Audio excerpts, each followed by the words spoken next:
101 ESPN is driven by Auto Centers Nissan, home of the lifetime warranty and 30-day return. We're back to more exclusive Blues talk. 101 ESPN is live from the Centene Community Ice Center. Brought to you by Bud Light and E&B Granite. Bernie Federko's only choice for granite countertops, cabinets, and flooring.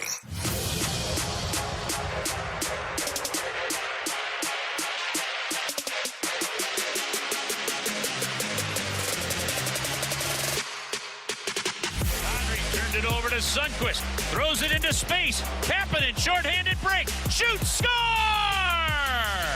Kapanen, a shorthanded goal. Hayes, challenged by Gilbert, goes into the far side to the blue line. Leddy, one-timer, score! That puck was tipped in front.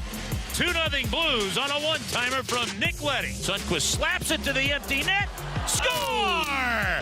Angled off the post and slid in. Oscar Sundqvist will get the empty net goal, his second point of the game. Another chance in front, blocked away by Bortuzzo, and bring out the Zamboni. The first career shutout for Joe Hofer. A 26 save, 3-0 win over the Calgary Flames here at the Saddle Dome in Calgary.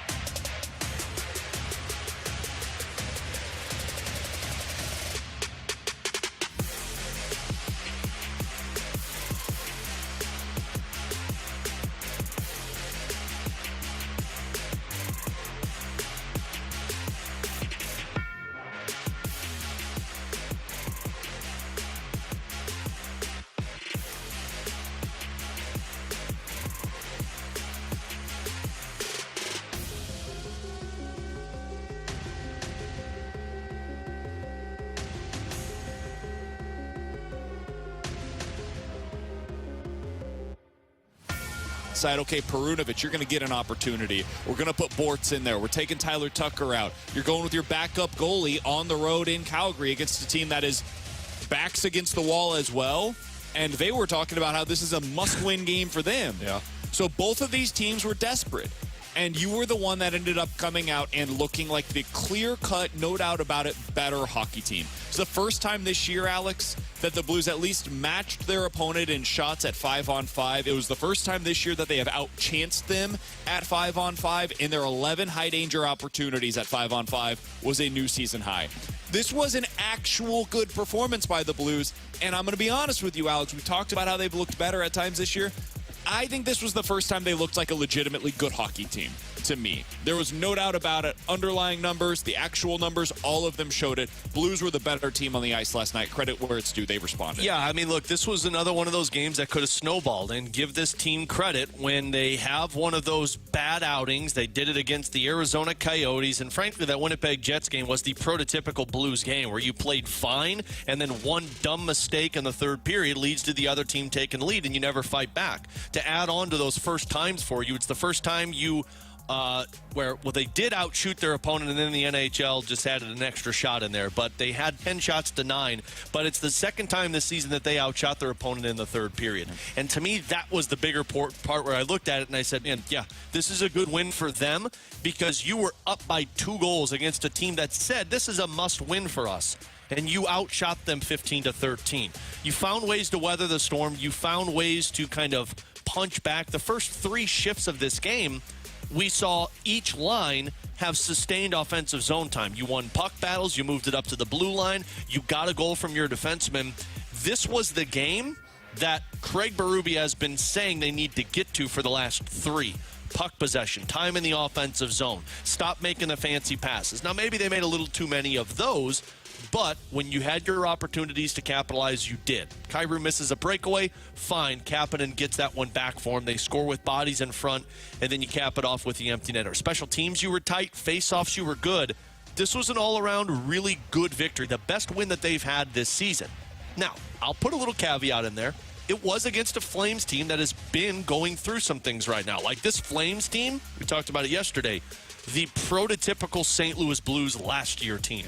But they still have, in my opinion, 6 of the best defensemen in the Western Conference as a group. they still have a top line that is dangerous. Huberdeau, Lindholm, and Kadri. So overall, I know that they're struggling, but you went out there and forced them to continue to struggle. Yeah, they did something that they were incapable of doing last year, and that's what I want to focus on here. We can get to what does this mean long-term here in a minute, because I do think there are still some legitimate questions about the Blues and what they're going to be. But last season, the Blues couldn't stop the bleeding. They would get into a spot where you lose a game, the heads would dip, you have your backup goalie in net, you'd give up a bad opportunity going the other way, the goal would go in, and then you'd say to yourself, oh no, here we go again. That didn't happen last night. They came out, they had a really nice initial push that was able to get them kind of going a little bit, and then they sustained it. And that's the thing that feels different to me from a year ago. They finally found that sustained pressure.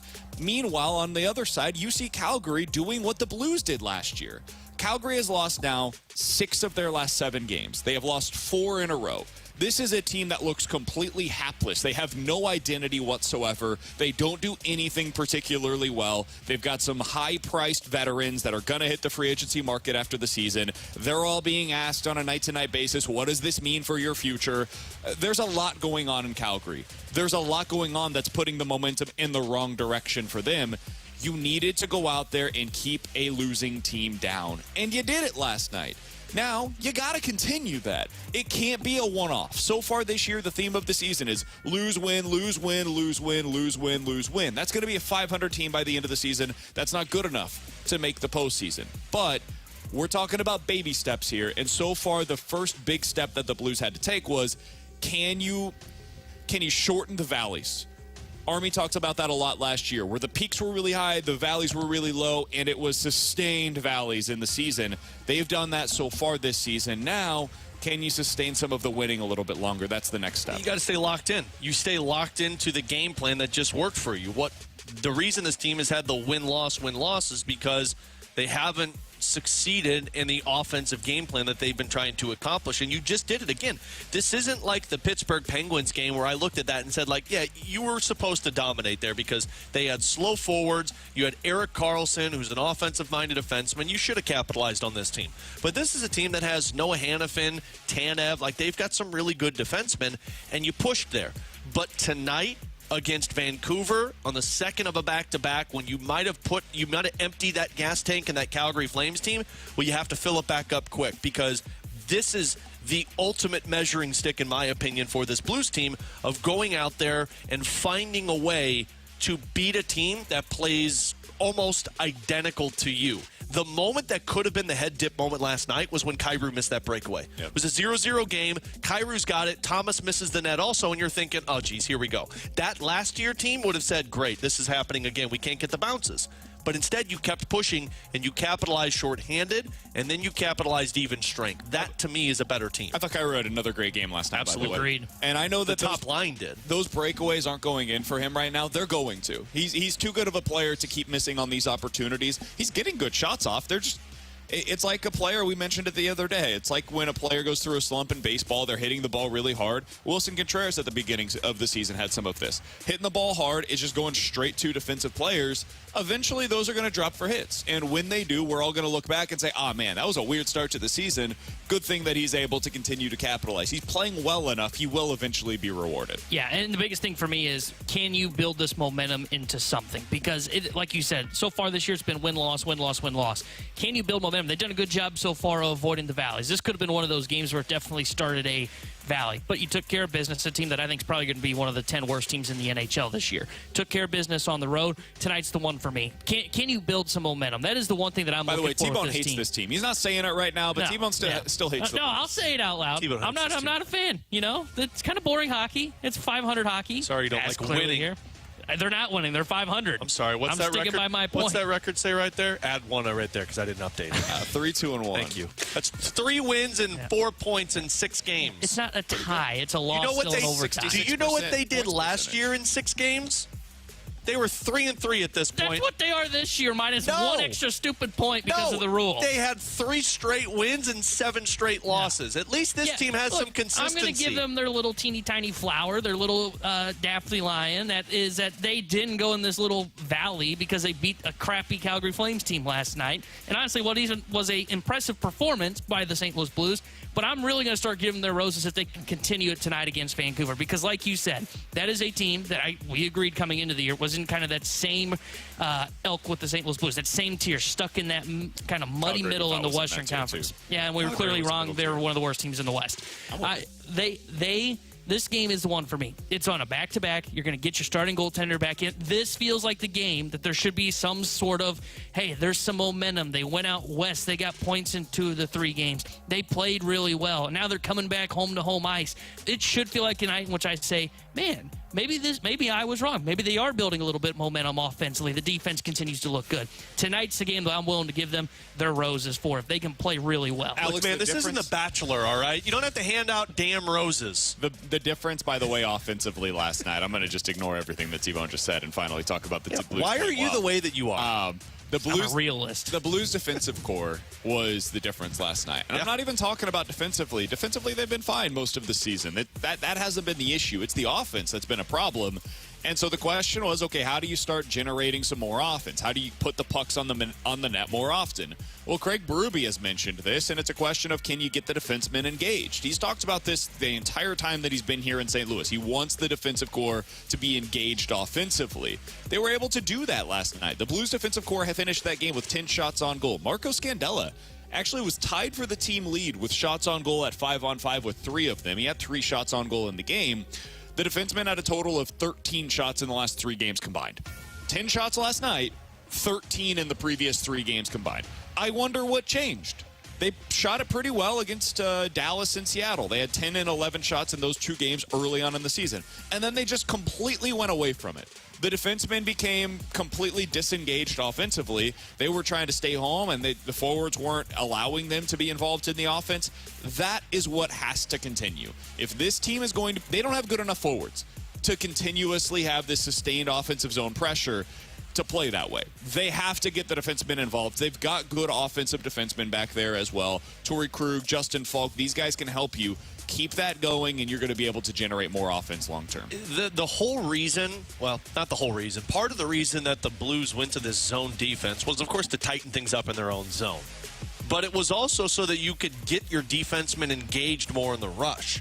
Like, that's what they want. Now, at the first couple of games of the season, you're getting used to this. I'm sure there was a little hesitancy with that. But these last couple of games, and frankly, going back to the Pittsburgh Penguins game where Parayko had that goal, you're starting to see them get a lot more aggressive. And I thought the prototypical of what Berube's wanting, like he can show this exhibit A, B, and C to his team, was the Nick Leddy goal last night. You get a centerman who holds the puck. He goes around the net, takes 2 guys off of him and gets the puck up to the blue line, and Nick Leddy wastes no time, puts the puck on net with 2 bodies in front. That's Craig Berube's system right there. And you've got to get guys who are more willing to take the shots, which we saw last night, but you also have to have guys who, when they're willing to take the shots, find the open area. Because it doesn't matter if you take the shots and it hits a pad. That's Alex Ferrario. He's Tanner Hendrickson. I'm Brandon Kiley. We're broadcasting live at the E&B Granite Studios out at the Centene Community Ice Center. Of course, the Blues are not here today. They are up in Vancouver, Canada. Hopefully, we will be able to talk about the Blues. I thought you were going to say a player. I tell you, buddy, we're not getting one today. Coming up in about 15 minutes or so, Thomas Drance is going to join the show. He covers the Vancouver Canucks for The Athletic. He also just writes about the NHL at large for The Athletic, so excited to be able to catch up with him coming up in about 15 minutes or so. We'll talk about how these teams are similar, dissimilar, where the two are headed in the Western Conference. That's all coming up. You guys can get involved in the show. 314-399-9646 is the place to do so. That is the Air Comfort Service X line from somebody on the 636 says T-Dom showing up on the show early today. That is a great nickname. Coming up great numbers, by the way. Yeah, you go with your gut. We know how that works, right? Test. Derrick Goold has a checklist of what contenders need and what the Cardinals are still lacking. Do we agree with what the Cardinals are missing according to this list? We'll talk about it next year on 101 ESPN.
Blues talk more often.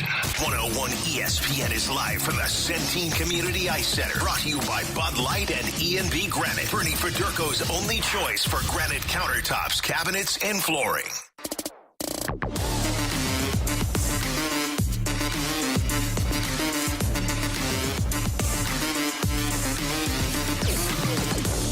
Alex and T-Bone on BK. We're broadcasting live at the E&B Granite Studios out of the Centene Community Ice Center. Alex got a solid 3 hours of sleep last night, so he's a little slap happy today. You'll have to excuse him. It's amazing to me how similar you are to Toby from The Office. You are Toby Flenderson of this show. Get out of here, loser. Get a little slap happy, so you'll have to excuse him. 12 o'clock hour, you'll see him sleeping over there on our camera. You think this is slap happy? You should see me tomorrow. Yeah, exactly. I'm not going to I'm glad I'm not going to see you tomorrow. Coming up in about 10 minutes or so, Thomas Drance is going to join the show. If you're not familiar with his work, it's really good stuff over at The Athletic. He covers the Canucks. He also does some stuff for the league at large for The Athletic as well, talking about some of the underlying number stuff. No, he's not dumb. He's more optimistic. He actually kind of likes hockey. So T-down over there. We'll talk to Thomas Drance about all things Blues coming up here in about 10 minutes or so. But, Alex, I want to switch things up and get to the baseball side of things. Derrick Goold had a piece earlier today over in the St. Louis Post-Dispatch where he was breaking down the 5 similarities that he sees between the Texas Rangers and the Arizona Diamondbacks and how they got to this World Series, right? He went through and he basically asked, do the Cardinals have these elements to their team that he sees in the 2 World Series teams? No, they don't. The first thing that he had on this list is something that he concluded, nope, definitely don't have that. This is the Brandy BK. No. Multiple frontline starters. Yeah, and that one, we don't even have to spend a lot of time on this. You look at what the Cardinals are missing and you look at what these 2 teams have, it ain't hard to find. It's Nate Eovaldi and Jordan Montgomery for the Rangers. That's been how they have won these games. It's get those 2 guys as deep into the game as possible, get our 3 relievers that we trust coming into the back end of the bullpen after they're out of the game, and let's get out of here with a W. That's been the formula for them. And then for the Diamondbacks, it's 2 guys that were really good during the regular season that have continued performing mostly pretty well in Zach Gallen and in Merrill Kelly. And they've also added Fat, according to Alex Ferrario. Fat Merrill Kelly? In this rotation as well. So they also have 2 frontline starters that have performed well. That's what the Cardinals are missing. They don't have that right now. That's why you're spending this offseason searching for them. And, Nola might not be the number 1 guy that we've talked a lot about, but you have to find yourself at the end of this offseason when free agency opens. And great news, Cardinals are already shedding guys off their 40-man. So now we know that they're going to add 5 guys onto this roster. That's right. If you don't enter spring training with 2 guys that when teams go or when analysts go through the National League next season and talk about the top 2 in a rotation, if you're not in that conversation, then you failed this offseason.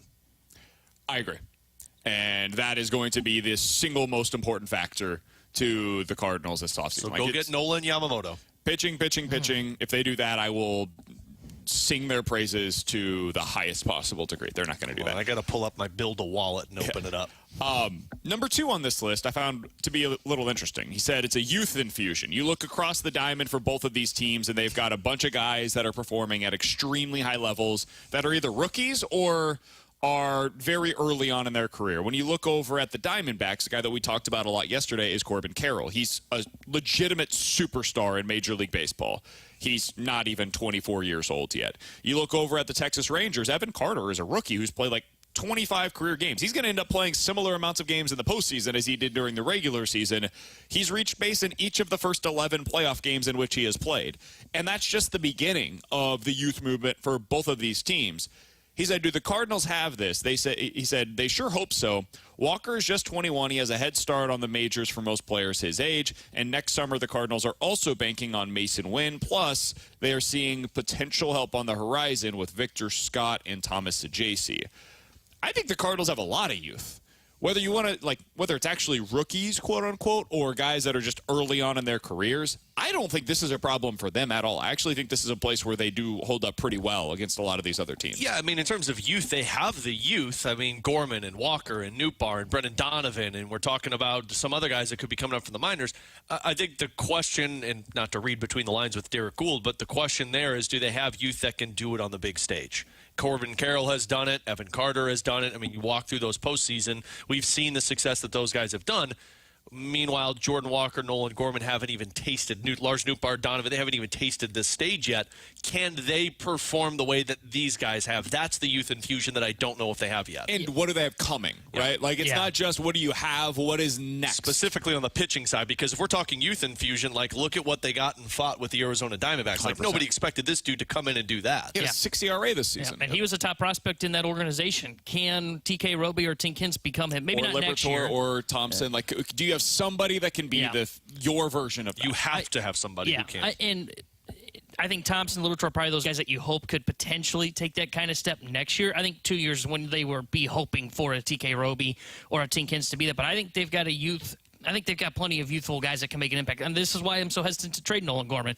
Still a youthful player, 24 years old, but he's the kind of guy that with one swing can change the outcome of a game. He could put you up 2-1 or 1-0 with his bat. And then you've got the young guys. I don't know if Donovan would fall into this since he is 27. He's kind of an older, young player for the St. Louis Cardinals. But I would still count him in that because he's pre-arb. So I think they've got plenty of those youth guys. It is a question of will they be able to do it at the biggest stage. But I wouldn't worry too much about that. I think they've got a couple guys. I think Walker's the kind of guy that could do that once he gets to October. Next question is number 3 on this list. Strong left-handed complements in their lineup. He talks about how both of these teams have legit left-handed hitters that are helping them get through the postseason. I think the Cardinals absolutely have this. Now, the question is, are they going to trade it? I was going to say, are they going to have it, though, next season? They have it right now. If you're looking at it with Nolan Gorman, Lars Nootbaar, Brendan Donovan, you can ask a question about Alec Burleson as well. They've got options from the left side that balance their lineup. One of the things that has been an issue for the Cardinals for years is their inability to hit right-handed pitching. They are great against lefties. They always have been because their stars, for the most part, have been right-handed heavy. The question is, like, can they get those great right-handed starters out of the game early? Can they do damage against them? The answer for the most part in previous seasons has been no. They've really struggled against some of those guys. You look as recently as 2 years ago, that was something that we talked about a lot, was the stud right-handed pitchers that went up against the Cardinals. They couldn't figure out them. Look at the playoffs last year. Couldn't figure them out. I think moving forward, if they keep all 3 of these guys, Gorman, Nootbaar, Donovan, I think you're fine.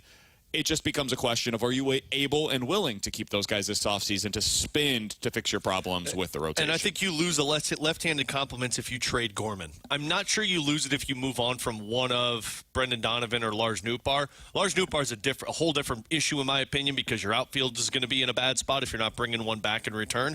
But if you trade one of those, Nolan Gorman's going to still provide that pop and that power from the left side, and one of the other that you keep in this situation. And then you have guys who can contribute from the left side. You don't want to move on from that power hitter unless you're getting something significant back in return. Yeah, I think the only left-hand bat that if they're going to trade one of them and his value would be low, it would be Donovan, because to me, he doesn't provide the power that is necessary. Now, I think he showed increases in power this year. I don't know if he's going to be able to top out anymore, but I think when you look at the lineup, yeah, they got the lefties, but I would not want to move a Lars Nootbaar. Why? Because one, he gets on base, but two, I think he can be a 20 home run hitter. I mean, he had 14 in 117 games last year. And then you've got Nolan Gorman, that's a power bat as this guy well. Hated Lars Nootbaar from April until when? I made this argument like 20 different times with this man, and he's I just don't know all of a sudden you jump on the Lars Nootbaar train. Sorry that I wanted to see it for another year, so I didn't see a one-hit wonder like I've seen before. Did you go over to Japan too and celebrate Lars Nootbaar? No, but after him proving it finally for another year, okay, yeah, I'm willing to listen to it. So I think Gorman, Nootbaar, they can't move on from those guys because if you're going to talk about a left-handed bat that is a difference maker in October, what do they got to be able to do? They got to be able to slug. And I think Nootbaar and Gorman can do that. Donovan, I think he's got a little bit of power, but I would be more willing to call him as an on-base guy. Not sure you necessarily need him, particularly in the lineup, if you're looking to add pitching. I think you still need it. I think that they need that complement of a left-handed bat, but that's neither here nor there. Another conversation for this offseason. The last thing that he's got here, the fourth component that these two teams have, is that they were able to churn their bullpen to the point where they now believe in at least 3 guys that can help them close out games at the back end of their pen. This is something that the Cardinals have to do. We talked about it yesterday. You can't get complacent with what you have back there. Yeah, JoJo looked pretty good in his opportunities late in the season. That does not mean that he has to be locked into a spot in your bullpen as a 7th or 8th inning guy going into next season. Have him as a piece. That does not mean he has to be a key piece going into next year. Giovanni Gallegos has been really good for you over the past 4 or 5 years. But he also showed some signs of cracking last season. His stuff was not as dominant as it has been in years past. Ryan Helsley is a really good reliever, and when he is healthy, he's dominant. but you can't trust him to stay healthy for the entirety of the season. You have to go out there and make improvements to this bullpen, whether that's bringing over the guy that we talked about yesterday from Japan, or if it's going out there and bringing back Jordan Hicks, maybe going out and getting multiple pieces that are in that $3 to $5 million range. Whatever ends up being, they have to improve this bullpen going into the Pretty offseason. good and really good aren't going to get it done for you in this bullpen. And the reason that some of those teams have had or can have success with it is because there are guys in their rotation that you know are going to give that bullpen a day off. This season, every day somebody started, you didn't know if you were going to get a day off or not because it was so sporadic. So some of this bullpen is tied into you making sure you go out and get those legit guys that can benefit you in the rotation. But you can't just – you're going to have to go out and get somebody that every single day you're like, yeah, he's great for us. And maybe that's Ryan Helsley. Maybe Ryan Helsley just had the hiccup and the injury hurt him. But relying on Helsley, Gallegos, and Romero next season, to me, feels like you only have – a couple of guys who are really good. He's Alex Ferrario. That's Tanner Hendrickson. I'm Brandon Kiley. Coming up in about 15 minutes or so, 314-399-9646 is the Air Comfort Service text line for Ask Us Anything, sports or otherwise. But next, Thomas Drance is an NHL writer for The Athletic. Want to get his thoughts on what it means tonight to watch the Vancouver Canucks against the St. Louis Blues, two teams in the middle of the Western Conference. How do they compare so far this year? We'll ask Thomas Drance next here on 101 ESPN.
101 ESPN Sports Center. Blues blank flames. Good morning. This is Bradford Bruns with your Sports Center update, driven by Johnny Londoff Chevrolet and Johnny Londoff Autoplex. Last night in Alberta, a shorthanded breakaway conversion by Kasperi Kapanen set the tone early, and St. Louis ultimately cruised to a 3-0 shutout over host Calgary. Joel Hofer made 27 saves in an impeccable performance, while head coach Craig Berube noticed the right vibes from the opening puck drop. Yeah, it was, a good solid 60 minutes tonight, I thought. We right from the get-go in the game, I liked the way we were moving and skating and playing. Our forecheck, we established that right away. We talked about that in our cycle game. It was good. No rest for the Note as the team springs right back into action this evening. Face-off against Vancouver, set for 9 p.m. on 101 ESPN. Football, the Bills and Bucks kicked off Week 8 in the NFL with a down-to-the-wire affair, but Josh Allen's 3 total touchdowns helped Buffalo prevail 24-18. On the college side, 7-1 Mizzou idle over the weekend. The Tigers' next foe, number 1 Georgia, clashes with Florida tomorrow afternoon on 101 ESPN. The Sports Center update was driven by Johnny Londoff. Find new roads and shop 24/7 at Londoff.com and LondoffAutoplex.com. Are you kidding me? Wall-to-wall Blues coverage is right here. 101 ESPN is live from the Centene Community Ice Center. Brought to you by Bud Light and E&B Granite. Bernie Federko's only choice for granite countertops, cabinets, and flooring.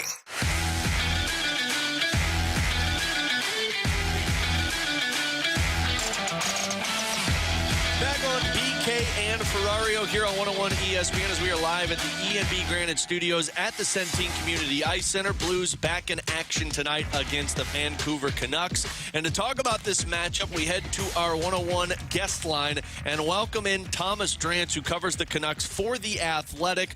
Thomas, appreciate you hopping on with us. Let's jump into this because Doug Armstrong labeled the Blues' successful season as being at the top of the middle tier in the Western Conference. And Vancouver is one of those teams that they're competing with. I feel like tonight is one of those measuring stick games for both sides. Yeah, we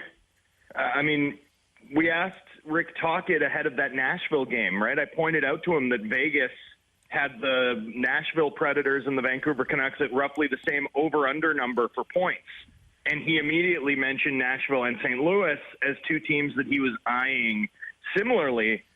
Those types of teams that if Vancouver wants to get to where they want to go to, which is the Stanley Cup playoffs, they're going to have to finish ahead of them. And, the St. Louis Blues are in that mix too, 88.5, I think. So very much so, these are teams that were identified by the markets, I think by most experts, by anyone sort of looking at the Western Conference pecking order, as sort of 3 teams with a shot to be on that playoff bubble. And, I think what we've seen out of most of those teams, frankly, right? Like all of Nashville, St. Louis, and Vancouver, I think would take their start based on where preseason expectations are. There have been moments where you could, see the case for all 3 teams to sort of upset the apple cart in the Western Conference and maybe spoil the playoff party for a team or 2 that qualified last year in the early going. Here, let me tell you one other thing that I think caught a lot of Canucks fans' attention. It's been lean. It's been lean up in the Pacific Northwest for Canucks fans over the last few years. And one thing we've grown very accustomed to is teams coming in on a back-to-back, the way the Blues are, and throwing their starter at one of the teams from Alberta, and Vancouver sees their backup. Both St. Louis and then also the New York Rangers played their backup in Alberta this weekend, saving their starter for the Canucks. I think locally anyway, and this is gives you a sense of how closely Canucks fans pay attention. That was seen as a mark of some respect from both the Blues and the Rangers. The fact that they'll see the Binnington-Shesterkin axis this weekend as opposed to the backups. So yeah, I mean it's pretty interesting times in the Western Conference, and I think the early standings are looking a lot different than we might have expected before the puck was dropped. Thomas Drance is our guest. You can find his work over on The Athletic. He's joining us here on BK and Ferrario. Thomas, one of the things that I like about teams like St. Louis, Winnipeg, I'll throw into this mix, Vancouver certainly there as well, is there's real stakes this season in terms of what the roster is going to look like, both in terms of the short and the long term. And for Vancouver, I feel like there's been conversations for years, really, about what are the forwards that they're going to ultimately build around. You're somebody that is on the ground. You're covering this team on a day-to-day basis. How do you feel about what the long-term outlook looks like for this team, and how does this season play into some of those conversations? Yeah, I mean, one thing, Pettersson is where it sort of begins and ends, right? Elias Pettersson is a bona fide, 24, he'll turn 25 shortly. So mid-20s, 100-point, 40-goal centerman who's also really good defensively. I mean, that's not a player type that you can find anywhere in the NHL. That's a player you have to keep. Pettersson got bridged a few years back, and that deal will expire at the end of the season. So he was extension eligible on July 1st, and rather than get that deal done, he publicly declared his intention to play out this season and then revisit contract talks. Now, for Canadian teams, especially with the way we've seen like DeBrincat, Pierre-Luc Dubois, and the Matthew Tkachuk situations play out over the past few years, all players who are restricted players still, when they effectively, exercised their free-agent rights to sort of pick a new destination. I think there's a growing sense in Canada that it can be tough to keep your players, that it can be tough to keep guys close to home. So, in that context, Pettersson's decision to wait has, furrowed some brows, has caused some consternation among Canucks fans, especially because, this is the superstar who's been the face of this rebuilding effort for 6 years now. So, excuse me. So, we'll see how it plays out. I think having team success will go a long way toward keeping him around. There's a ton of cap space available to the club. Perhaps this is much ado about nothing, but certainly for Canucks fans, that's a situation that everyone's monitoring with, almost hysterical closeness as the season goes along. The sort of thing you'd expect from a always calm Canadian market like this one.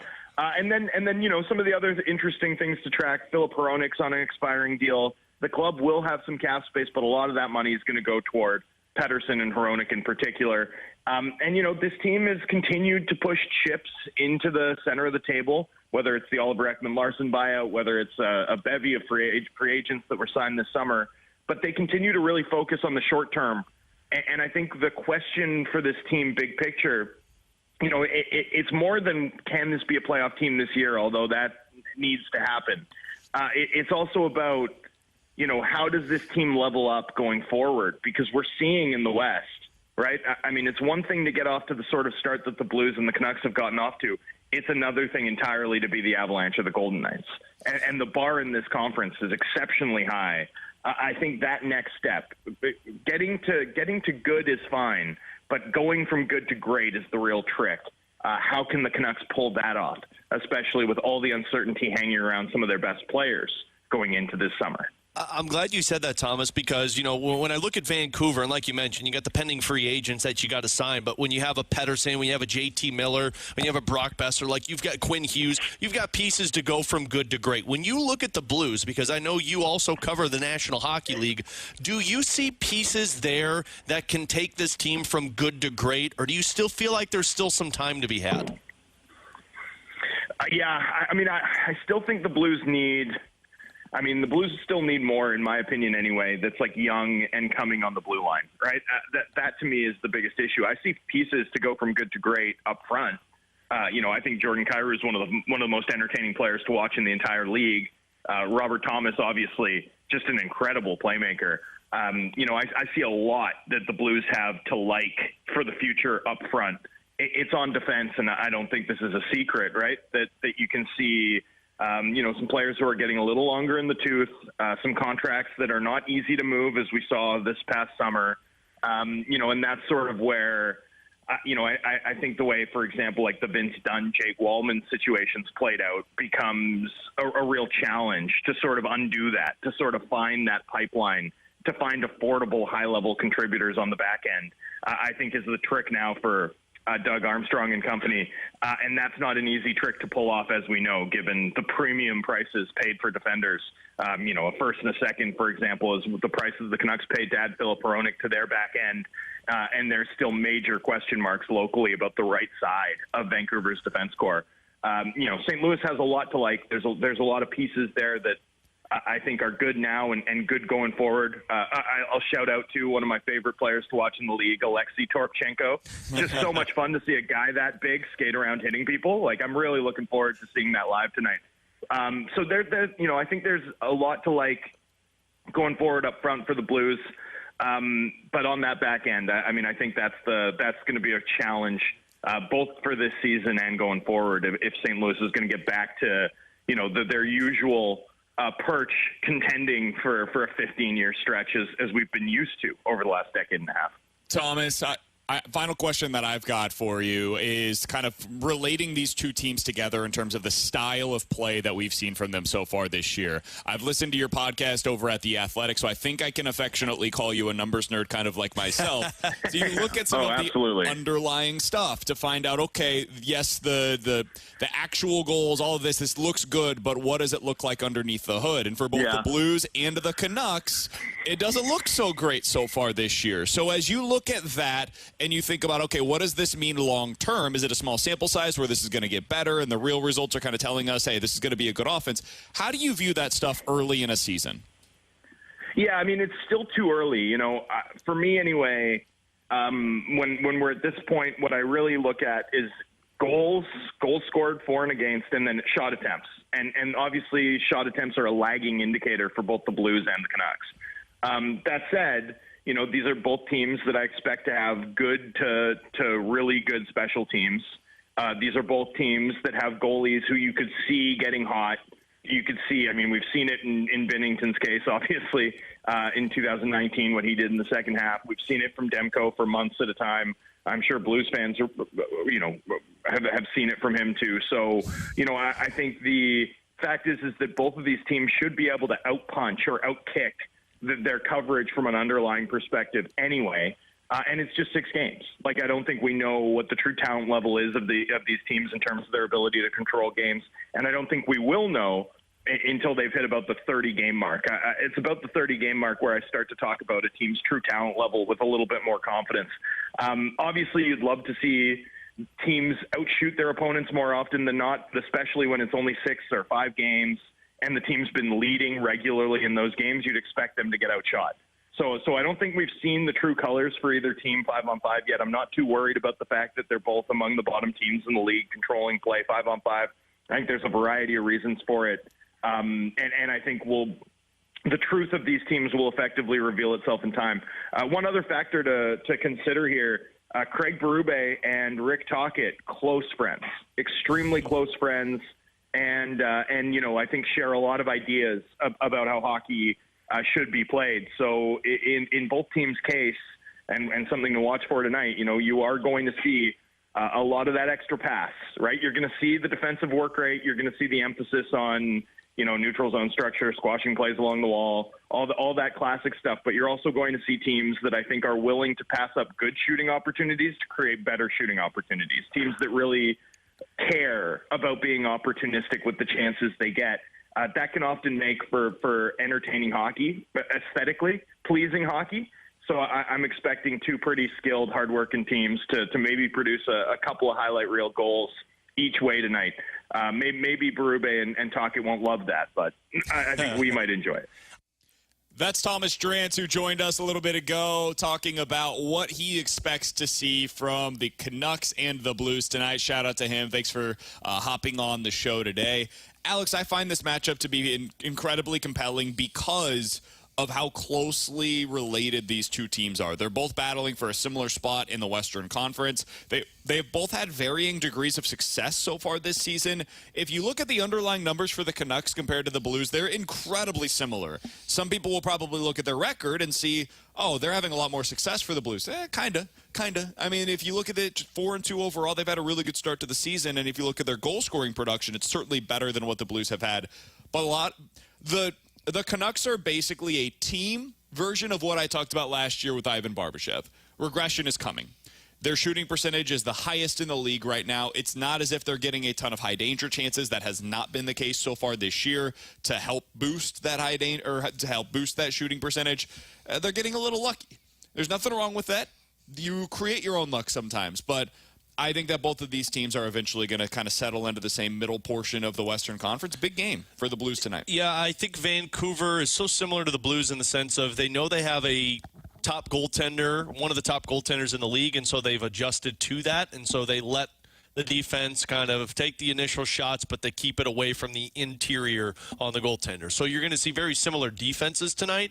The thing about this one is, one, Vancouver's the third best power play in the National Hockey League. That's where a lot of their offense comes from. So the Blues are going to have to kill their power plays off or be good enough to not be in the penalty box. The other factor into this is, like you said, like you eliminate some of their top. They don't have the depth of scoring. What they do have are elite players at the top. You got Elias Pettersson, you got JT Miller, Brock Besser is off to a hot start. So they've got those guys who could hurt you if you give them those opportunities. But the Blues have done a really good job of eliminating those high danger chances to the other team's top players. So then it comes down to depth of scoring versus depth of scoring. And as we saw last night, the Blues do have guys who can come through for you in a pinch. So this, to me, is going to be a very similar game. If you want a betting side of this one, I'd say take the under with these two goaltenders going head-to-head. And, of course, with two coaches that like their players to be stingy in front of their own net. He's Alex Ferrario, that's Tanner Hendrickson, and I'm Brandon Kiley. Coming up next, 314-399-9646 is the Air Comfort Service text line for Ask Us Anything, sports or otherwise, coming up next here on 101 ESPN.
to more exclusive Blues talk. 101 ESPN is live from the Centene Community Ice Center. Brought to you by Bud Light and E&B Granite. Bernie Federko's only choice for granite countertops, cabinets, and flooring. You've got questions. We may have the answers. Maybe. It's BK and Ferrario's questions and answers on 101 ESPN.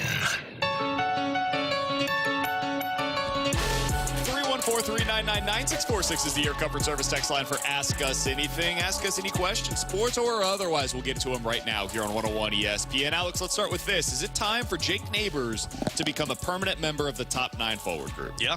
I mean, the time he's been in the top 9, he's shown you everything that you want. I thought last night was his best game in terms of the responsibility on the defensive side and then going to the front of the net and retrieving pucks.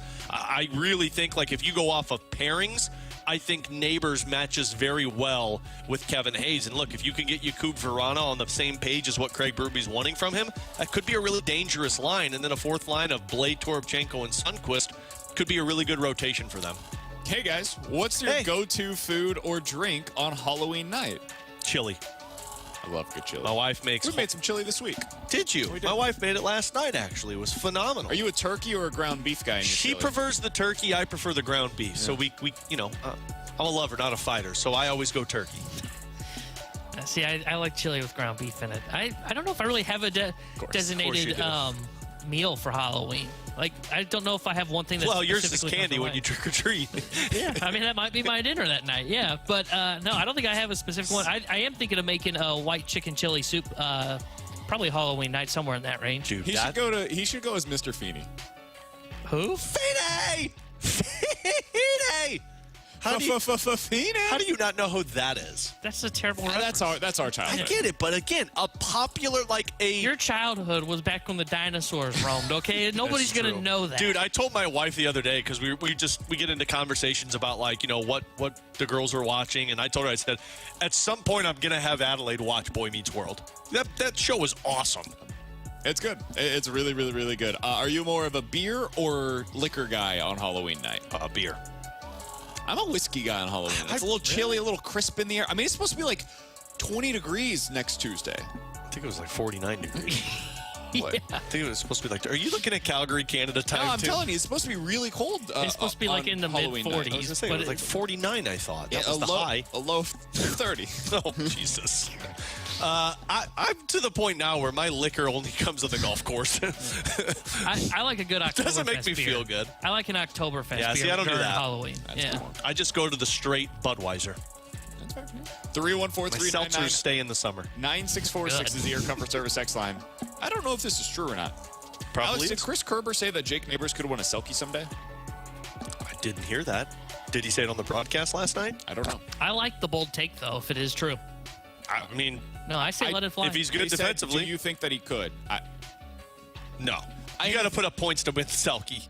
In the words of the great Kevin Garnett, anything is possible. I don't know if I foresee that, though. I mean, look, to win a Selkie trophy, yeah, you've got to be one of the best defensive players. But I'm going to just list for you the last 10 guys that have won the Selkie trophy. We can just name Patrice Bergeron and pretty take much. care of it. But also Barkov, Sean Courtier, Ryan O'Reilly, Anze Kopitar. Like Taves, Kessler, Datsuk, Brendamore. I wonder what the lowest point production... You don't have to look into this, Alex, but we can get into it later. The lowest points production by a Selkie trophy winner is in recent Probably years. tell you, because I would bet you it was Ryan O'Reilly. Chris Draper won it in 2003 with the Red Wings, and he had 40 points. But I'm talking recently. I would bet Ryan O'Reilly recently? was probably the lowest, and he's at what, like 65 in that season? So yeah. I mean, he's got to significantly improve both in terms of what he's doing offensively, and also he's got to be a top line player. So he had 77 that year. Yeah, I mean, it's going to take a lot of offense for him to be able to do that. And it's mostly centers that win this award. Well, and people got to understand, this isn't like the Norris Trophy where, like, it's the best defenseman, but the best defenseman's putting up, like, 90 points.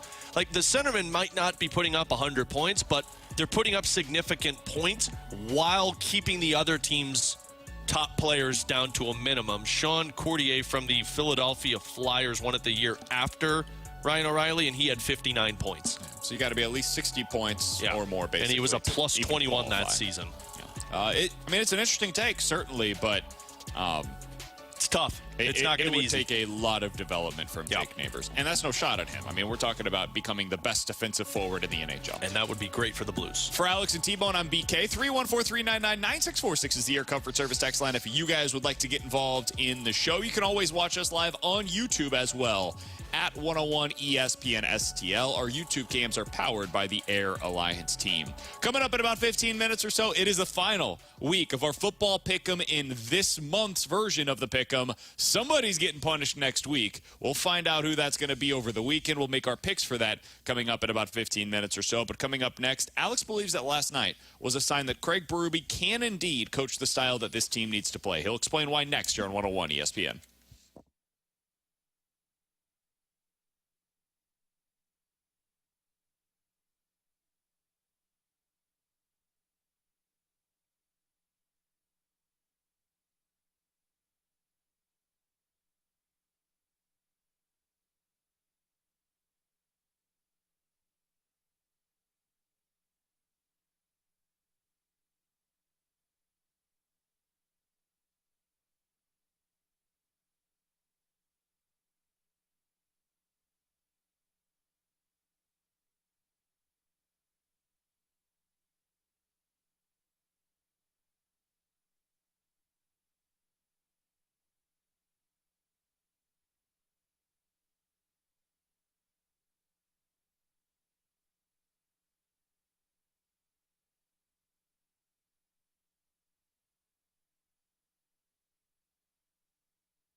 Your exclusive home of St. Louis Blues hockey. WXOS HD1 East St. Louis 101 ESPN. More Blues talk, more often. 101 ESPN is live from the Centene Community Ice Center. Brought to you by Bud Light and E&B Granite. Bernie Federko's only choice for granite countertops, cabinets, and flooring.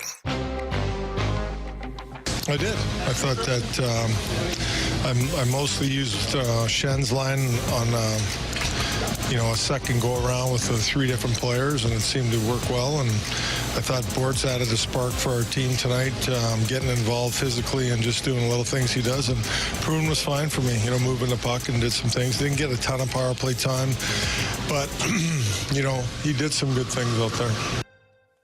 With Alex and T-Bone on BK, that was Craig Berube after the game last night, a game that the Blues ended up winning 3-0 up in Calgary. Blues back in action tonight against the Vancouver Canucks. Blues hoping to get this thing going with multiple wins in a row for the first time all season. Alex, they go with 11-7, and it ended up working out about as well as you could have possibly asked for last night. It's Old Faithful for Craig Berube. You need a win, go 11-7. You're not wrong. You're just not missing wrong at all. Calle Rosen. And what you saw last night was they sit Jakub Vrana, who we all really like. We thought coming into the season, hey, this is a guy that can be a 25-plus goal scorer for the Blues. And that's conservative. Maybe one of us said 40. Maybe one of us did. Maybe another one said 35. And it's not looking great in that regard whatsoever right now. Berube sits him. He's asking more from his team. They go out and they play exactly the way that he has described to us. Alex, what did that game last night, that performance, tell you about this team and specifically this coach? I'm going to be as nice as I can with this next statement. Okay. It showed me that for everybody that says Craig Berube doesn't know how to coach this type of talent are idiots. Tone. Was that Tone? Watch Tone. Okay, Yeah. let me try Maybe this way. more just the wording. The people of it, that believe that Craig Berube can't coach these players are idiots. Is that better? Yeah, Better Tone? I guess so. Okay. Well, look, the conversation that we had yesterday of, maybe Craig Berube just doesn't know how to use these players properly, and you're going to at some point have to find a different coach. I understand that sentiment, and look, that's what happens when teams struggle. If you don't have a coach that matches the identity of the roster, the first thing to go is the coach. But last night should prove to a lot of people, and frankly, the game against the Pittsburgh Penguins should prove to a lot of people, that Craig Berube has been stating the same thing from the start of training camp through all of preseason and in the regular season through 6 games. The way we score goals, the way we create offense is by puck possession. It's by retrieving the puck. It's by supporting each other and not getting too fancy with their plays. Now, I understand they only scored 3 goals last night. One of them was shorthanded. One of them was an empty net. But look at the high danger chances that they had. Look at the sustained zone time that they had last night. Craig Berube has been stating the same thing. It's not like one game he's talking about, well, we need to create more breakaways. And then the next game it's, well, we need to shoot the puck more from the blue line. No, it's been the same conversation every single day. Puck in, retrieve pucks, put bodies in front of the net, get support from the defenseman. So to me, that game should have shown the doubters that the Blues might need a new coach at some point because this is how they're framing their roster. That showed me that this is more on the players committing to the system that they're trying to play rather than getting away from it and doing their own thing. I have a slightly different take on the matter. Okay. You know that I am a full-fledged supporter of Craig Berube. I think Craig Berube is a really good hockey coach. But I had some questions after the first 5 games of the season on what this was going to look like.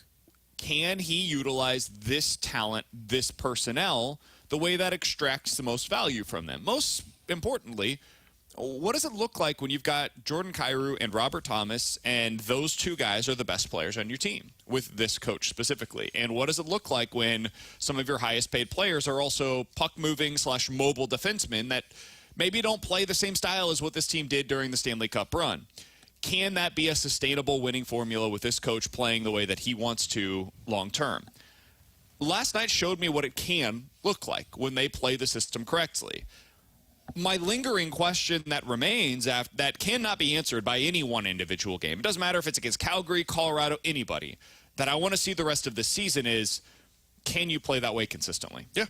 Can you do this with this personnel over the long haul? If the answer ends up being yes, if they can do that, if we see Jordan Kyrou take this step that he appears to have taken, where he is Nobody's going to call him a Selke Trophy But by the winner, way, he's been consistent from game one this season. He's been your best player so far this year. Yep. I think you can make a pretty strong argument on the offensive side, absolutely. If you want to argue that it has been Colton Parayko, if you want to argue that it's been Jordan Binnington, I'm here for those discussions. But I think in that conversation has to be Jordan Kyrou with the way that he's been playing so far, both ways, 200 foot.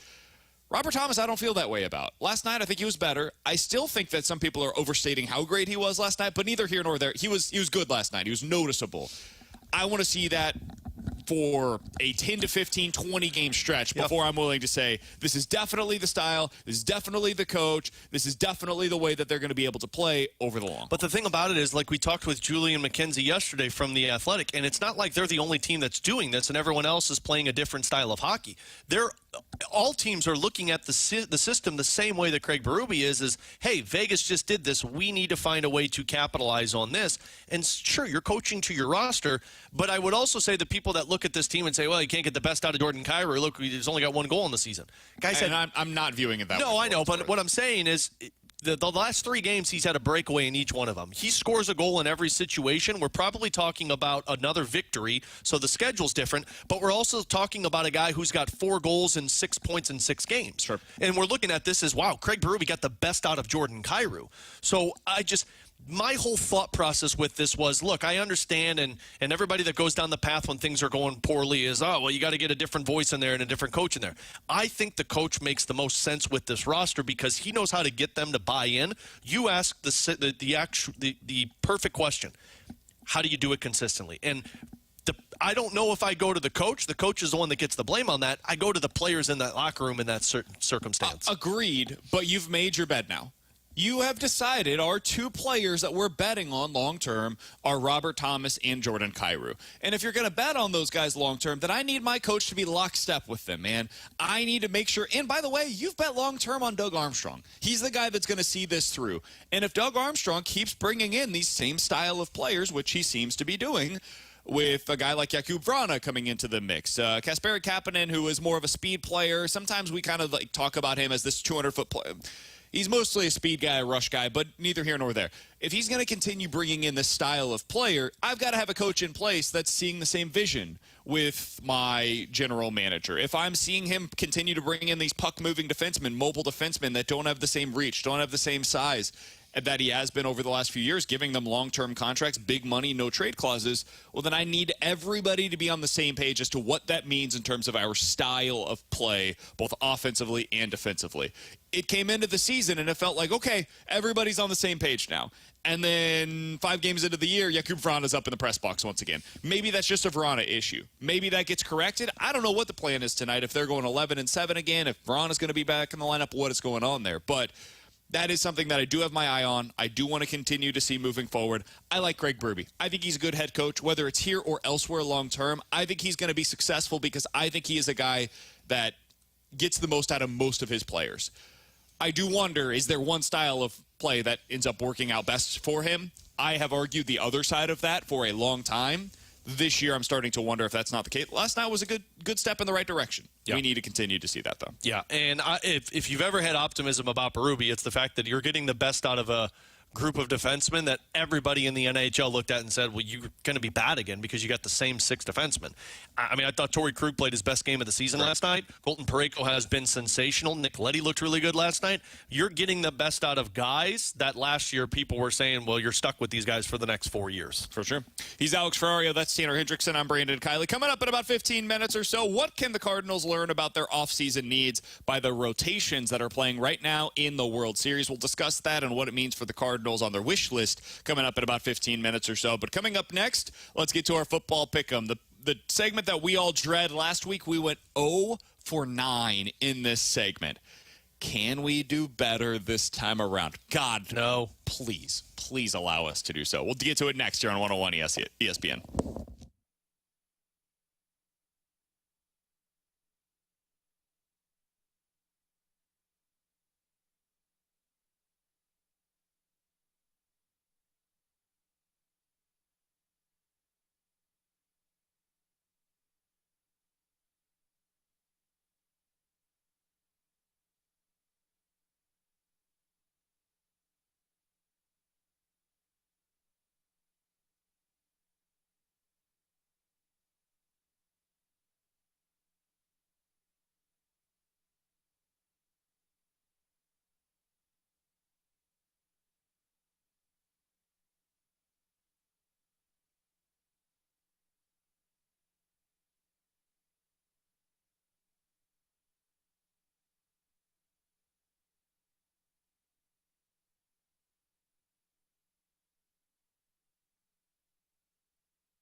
Wall-to-wall Blues coverage is right here. 101 ESPN is live from the Centene Community Ice Center. Brought to you by Bud Light and E&B Granite. Bernie Federko's only choice for granite countertops, cabinets, and flooring.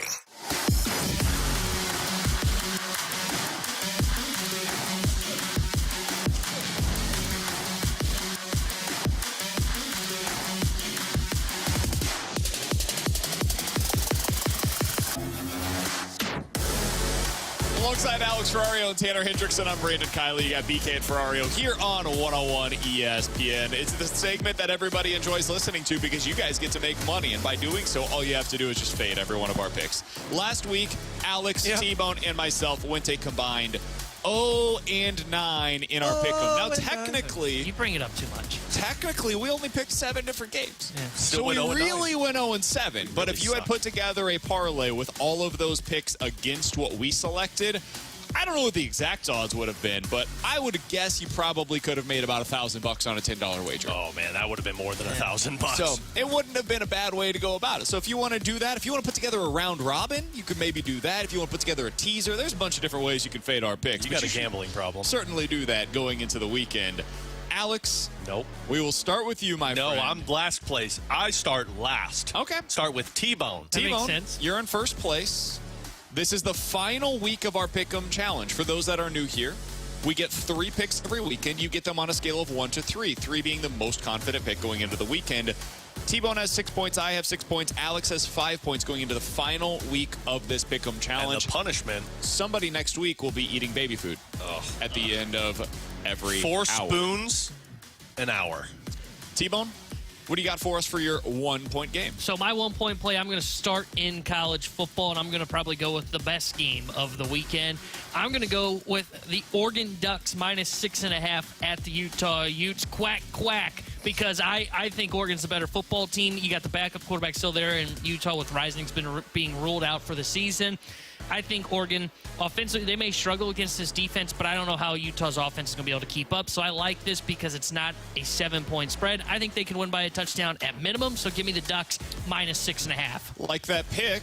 Oh, man. Which means that you're screwed. Nice. I also am going to the college football side of things, and I also am sticking in the Pac-12, where USC is taking on Cal. Alex, I understand that a lot of people are down on USC right now. I don't blame them for being down on USC. In the last 3 weeks, they have had to go to overtime to beat Arizona. Then they got destroyed against Notre Dame. And last week, they lose in a heartbreaker against Utah. Here's the thing. The University of Cal is not Utah. It is not Notre Dame. It's not even Arizona or Colorado. This is a team that should get shell-shocked. This is a team that I think this line should be closer to like 16 points. Give me USC minus the 10.5 points. I think they win this one going away, and I think Caleb Williams reminds everybody why he is going to be the #1 pick next April. All right, well, I'm glad you guys didn't take any of my 1-point play because I am not in college football, as we know with this one. I am staying in the NFL because it worked so well for me last year. I am taking my first pick, my #1 pick, to the Seattle Seahawks against Cleveland. I think Cleveland is a dejected team.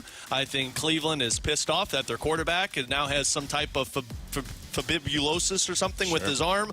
I like the minus 3.5 point spread. You got a team that I believe is starting to click on all cylinders.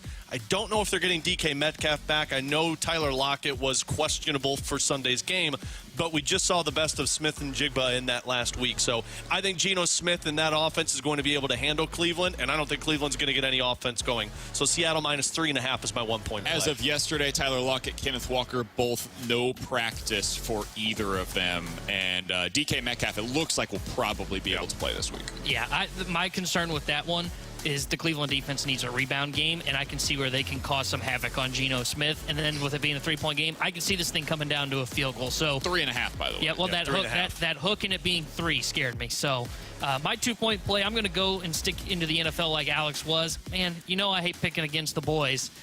but I got to do it. How about them Cowboys? Give me the Cowboys -6 against the LA Rams. I think that defense is going to cause havoc. The running back room is still beat up for LA. I don't think they're going to be able to run the ball. And if you put Stafford into passing downs with Micah Parsons running at him, it concerns me. That defense is too good. I don't think the Rams are going to be able to stop Dak Prescott in the offense. So I like the Cowboys -6 versus the Rams. Cowboys coming off the bye as well. They've got a little bit of a rest advantage there. My one concern is that their secondary is vulnerable. And if the Rams are able to get things going through the air, Puka Nacua, Cooper Kupp, they can just win you a football game. And then if Aaron Donald has one of his vintage games, now suddenly you're talking about Dak Prescott being on his back more often than you'd like. I do like Dallas. I think it's a really good pick. Those are my only concerns there with that game. My 2-point play for this weekend, I'm also going to the NFL. Oh, buddy, I think it's time. I think this is the week that we see Joe Burrow get back on track. Son of a...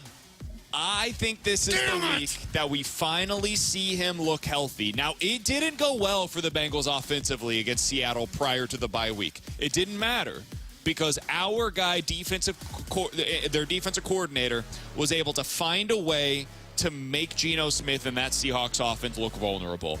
I think their defense is getting back on track. I think their offense is going to look better with Joe Burrow getting a full 2 weeks off to be able to rest that calf. If this team is back on track and there's a chance Sam Darnold doesn't play on Sunday, I like the Bengals to not only cover this 4.5-point spread, I like Cincinnati to win this thing outright. Give me the Bengals plus the 4.5. I really hate you because that was my 2-point play, and I liked it so much. But stick with it. Nope, strategery here. I need to make sure I don't lose this week, and I don't want to tie. I want to try and win. Still got a 3-point game as well. Yeah, but you got a different 2-pointer than me. Yeah, but my luck is somebody is going to have the same 3-point play. And I also don't want to stick with a game that you picked, to be honest with you, because that's never good for me. So here's my dilemma. I'm stuck in between Kansas City and the New York Giants right now.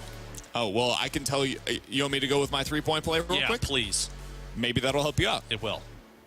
My 3-point play, my clear-cut, most confident pick of the week is the New York Jets on the road, quote-unquote, in their same stadium against the New York Giants. The Giants are a terrible football team in every aspect of the game. They don't have a very good defense. Their quarterback, it doesn't matter who is playing, is terrible. They don't have good weapons. Their only guy that can really move the ball for them is Saquon Barkley. And they're going up against what is one of the best NFL defenses so far this year. The Jets are coming off of the bye week. We've seen Zach Wilson now look competent. Man, the Jets made it close against the Chiefs, made it close against the Philadelphia Eagles, and found a way to win that game. I think the Jets are clearly the better team. I think the Jets are actually kind of good. I think we're underselling how good this team is. So give me the Jets minus the 3 points. It's my favorite pick of the week. I have a bet on the Jets to win that division at this point in time. Yeah. I love the Jets. Jets, Jets. Let's go, New York. Well, this is perfect because no faith in any of those teams. This is perfect because this was the one I was picking, the Giants +3. So I'll make that my 2-point play. I actually think that Tyrod Taylor is going to add a little consistency with them. Saquon is playing. The run game will be a benefit for the Giants. And frankly, the Jets, they've looked rusty, or teams have looked rusty this season coming off of the bye, and I think that could be the advantage. So for entertainment pleasure for all of you listeners out there, it's BK versus Alex. I'm taking the Giants +3. Arguably the worst football game of the weekend. Giants, Giants.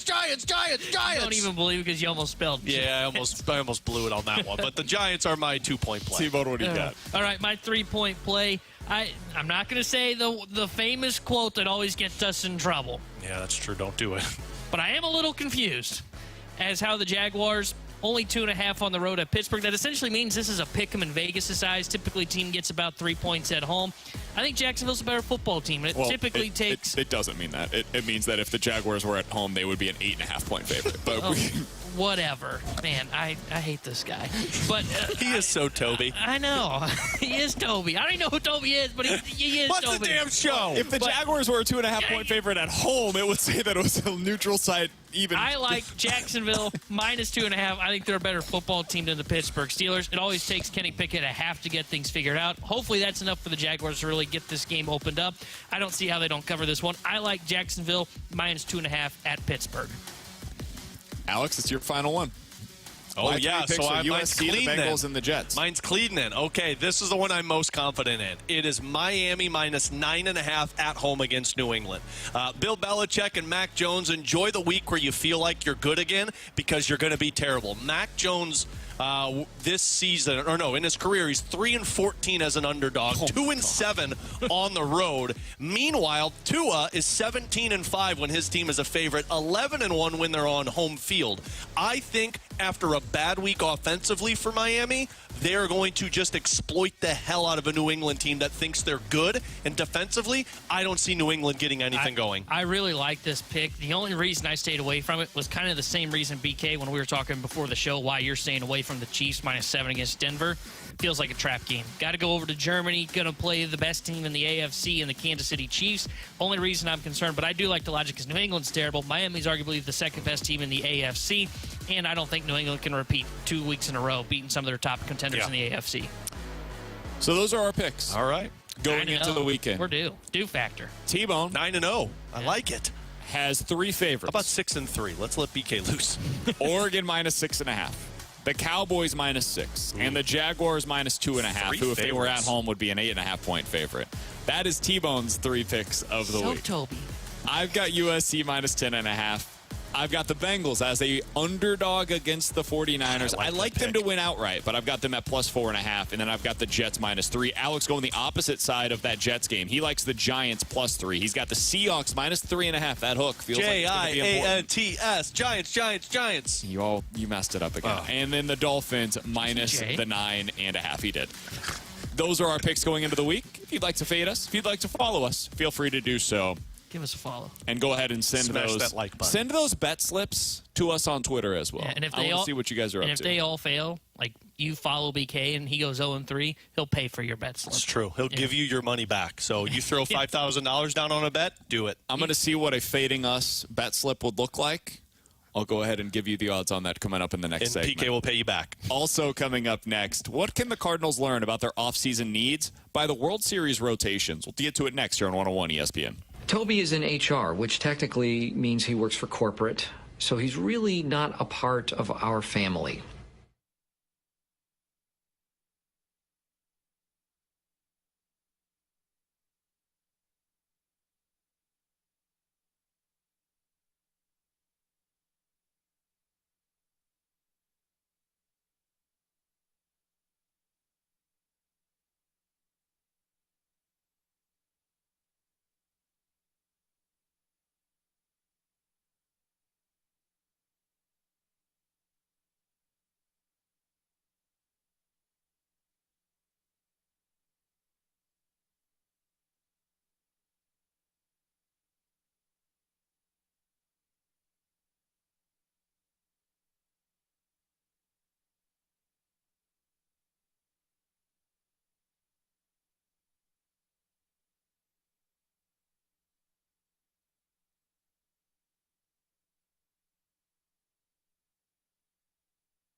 101 ESPN Sports Center.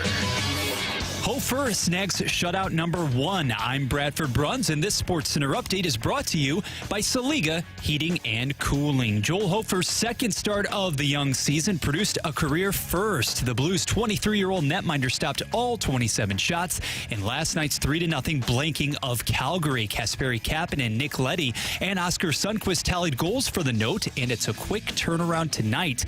Vancouver hosting St. Louis at 9 on 101 ESPN. Soccer Sunday brings the first ever playoff match at City Park. SC taking on Sporting KC in the first round of the MLS postseason. Keeper Roman Berkey ready for the challenge. Yeah, we are very excited here.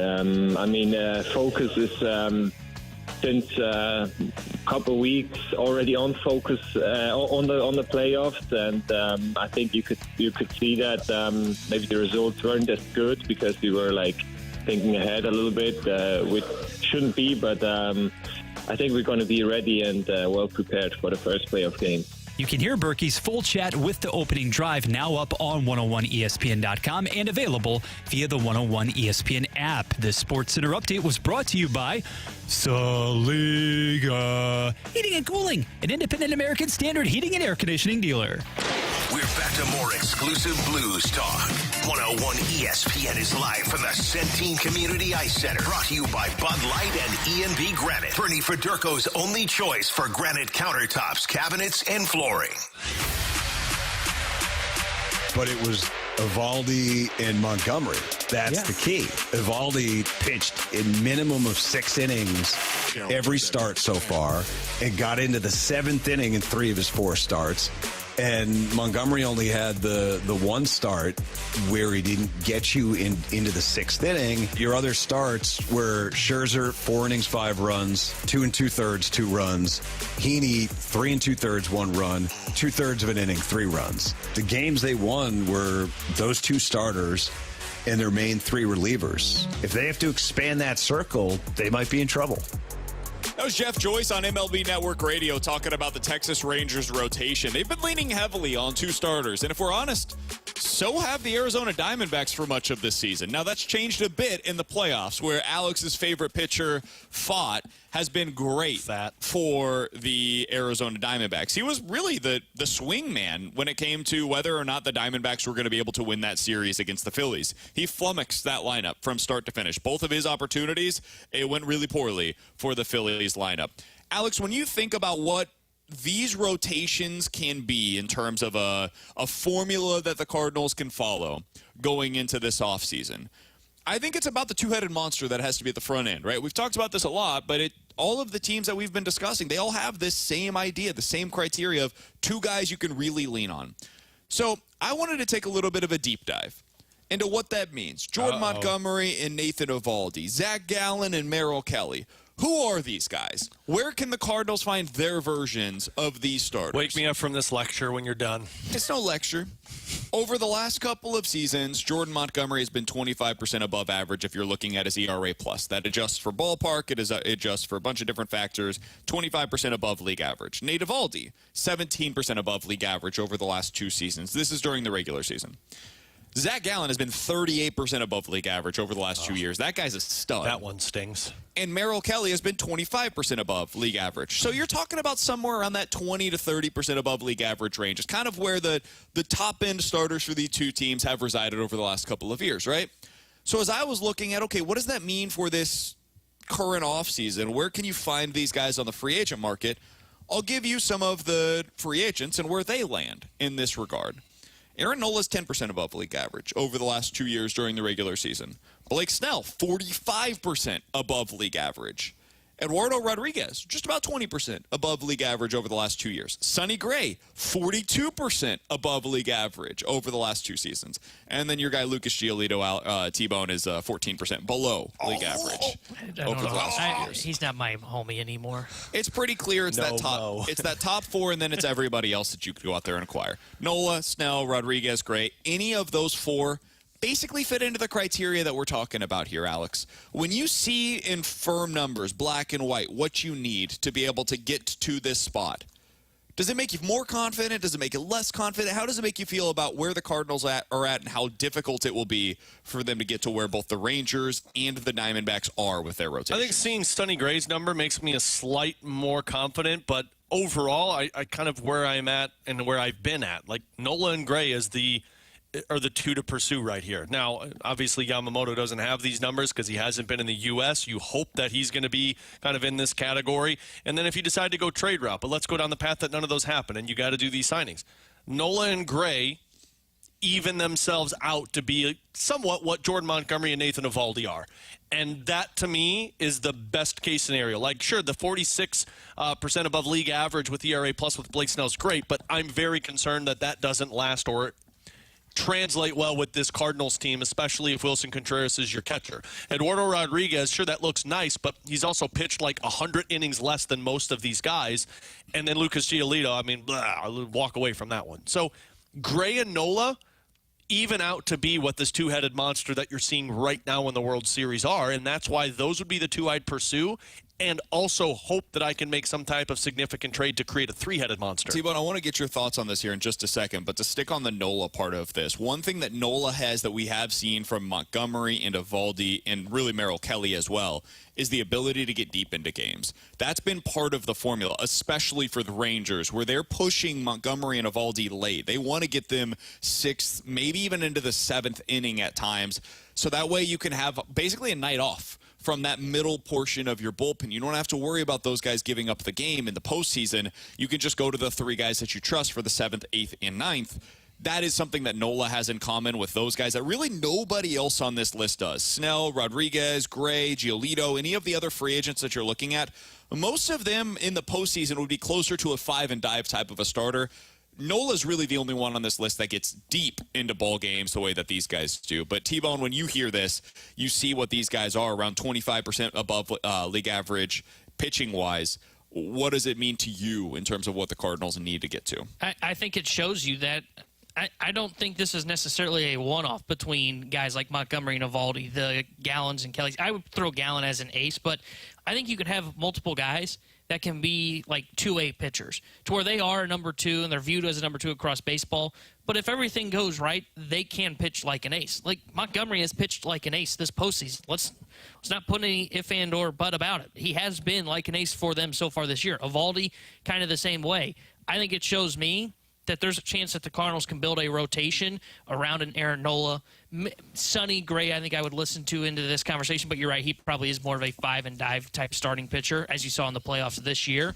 It tells me that if you can bring in 2 of these top-tier pitchers this year, you don't necessarily need that one to really go on a run in the playoffs. Now, you do need some things to go right your way. Like, you're going to have a bullpen that is pretty good at the back end, as we've seen Texas. Now, I think Texas and Arizona's bullpens are more flawed than we're giving them credit for, but they've been hot here in October, and they've been pitching well. So I think it just comes down to, I think you can have a rotation without a true number 1 in it, like the Texas Rangers have right now, but you got to have a solid bullpen, too, that can help piece it together, because you can have guys that eat innings like Eovaldi and Montgomery who raise their game when they get to October, by the way, which Aaron Nola does as well. We saw Sonny Gray pitched well in the wild card round. He struggled in the ALDS, if I remember correctly, but I think those are the kind of guys that can raise their game once they get to October. They're going to be kind of undervalued. They're going to be viewed as number 2s, but they can raise their game in October, and then you just got to have the bullpen back there to help them out as well. So one thing this makes me kind of curious about is, as I look at Eduardo Rodriguez and how he kind of fits into this criteria that we're discussing with Montgomery, Eovaldi, and Kelly, those 3. I mean, Gallen, you're right, Alex. He's kind of in a separate category. If you wanted to put him in the category of an ace, there's every reason to believe that's fair at this point in his career. As I look at Eduardo Rodriguez and I think about, okay, could he be more of an option for the Cardinals than what we've discussed? Because I think we've spent most of our time on Nola, Snell, and Gray. And then Yamamoto you could throw into that mix as well. Rodriguez is kind of the forgotten guy. And he's been really good his really entire career, but especially this season with the Detroit Tigers. You look at what he did this year. He had 9 starts in which he went greater than 6 innings. He pitched into the 7th inning and recorded at least 2 outs into the 7th inning and allowed 1 or 0 earned runs in those starts. 9 times he took the mound, and his team got more than 6 innings and 1 or fewer earned runs in that game. That's some dominant stuff, man. And he did that at times against the New York Mets. He did, and that was early on in the season. He did it against the Baltimore Orioles on the road. He did it against Cleveland a bunch. He did it against Toronto. Like, you have some pretty decent offenses in here that he went up against, and he was able to shut them down. He is somebody that we have not talked a whole lot about. He's been to a World Series, was a part of a team that ended up winning that.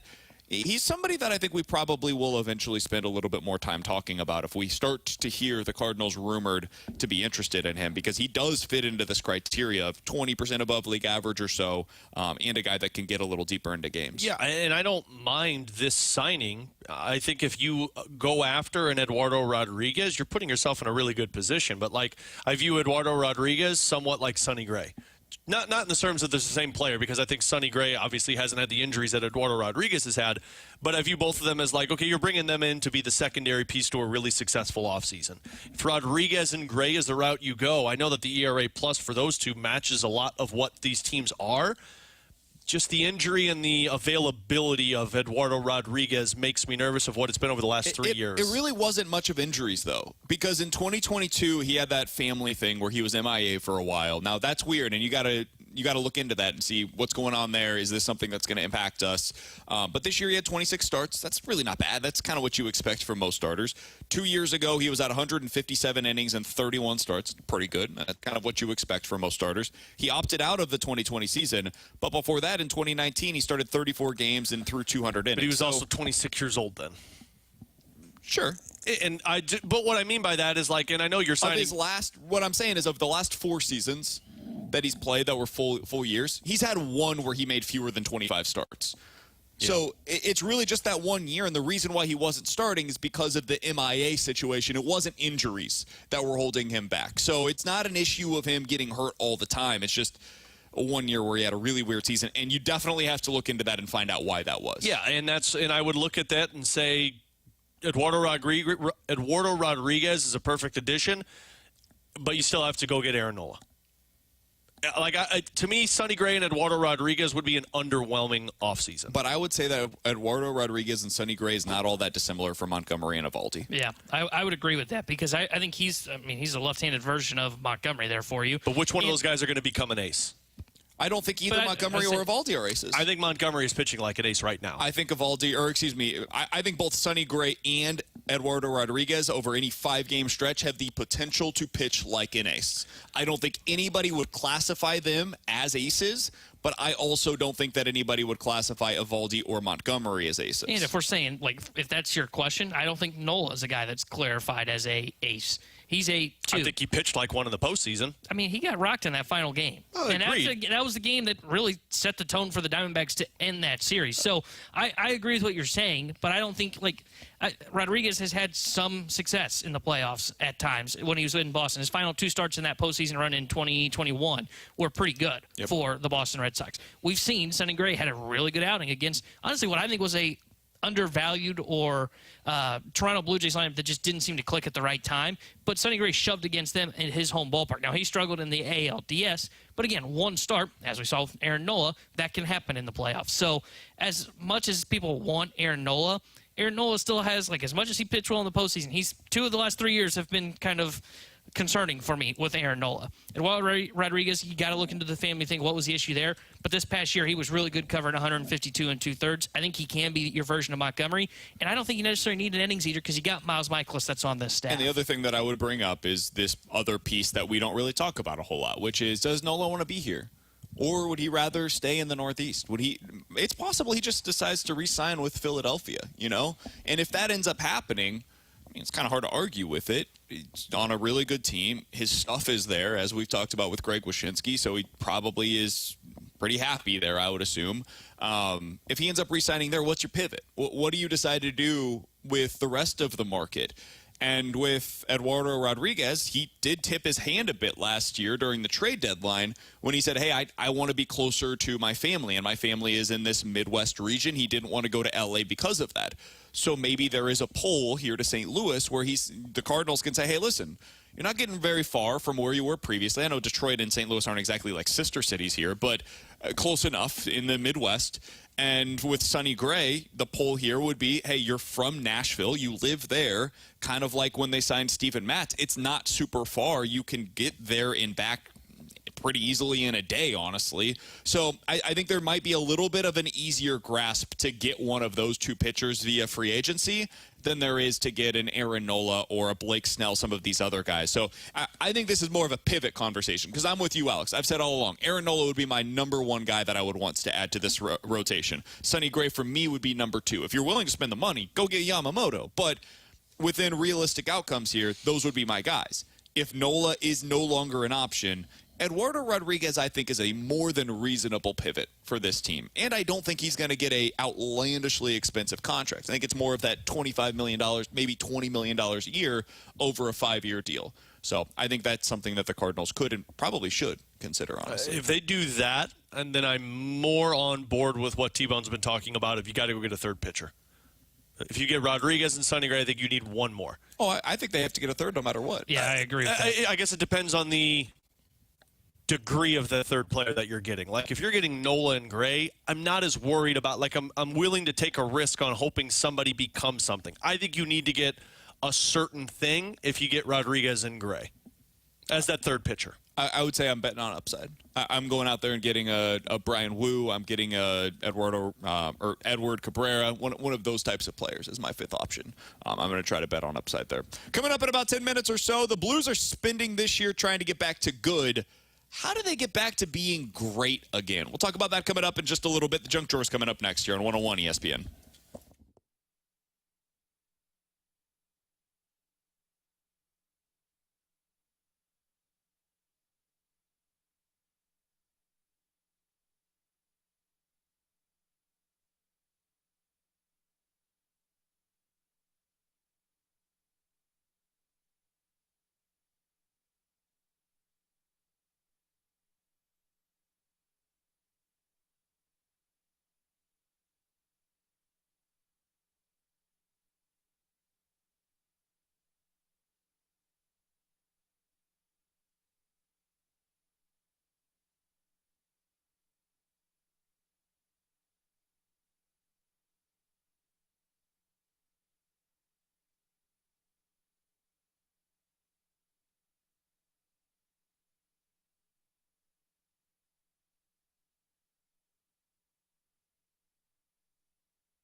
Blues talk more often.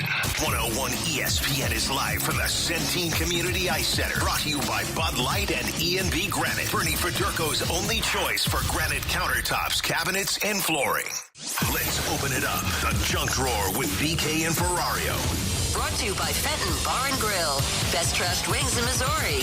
Dine in, carry out, 7 days a week.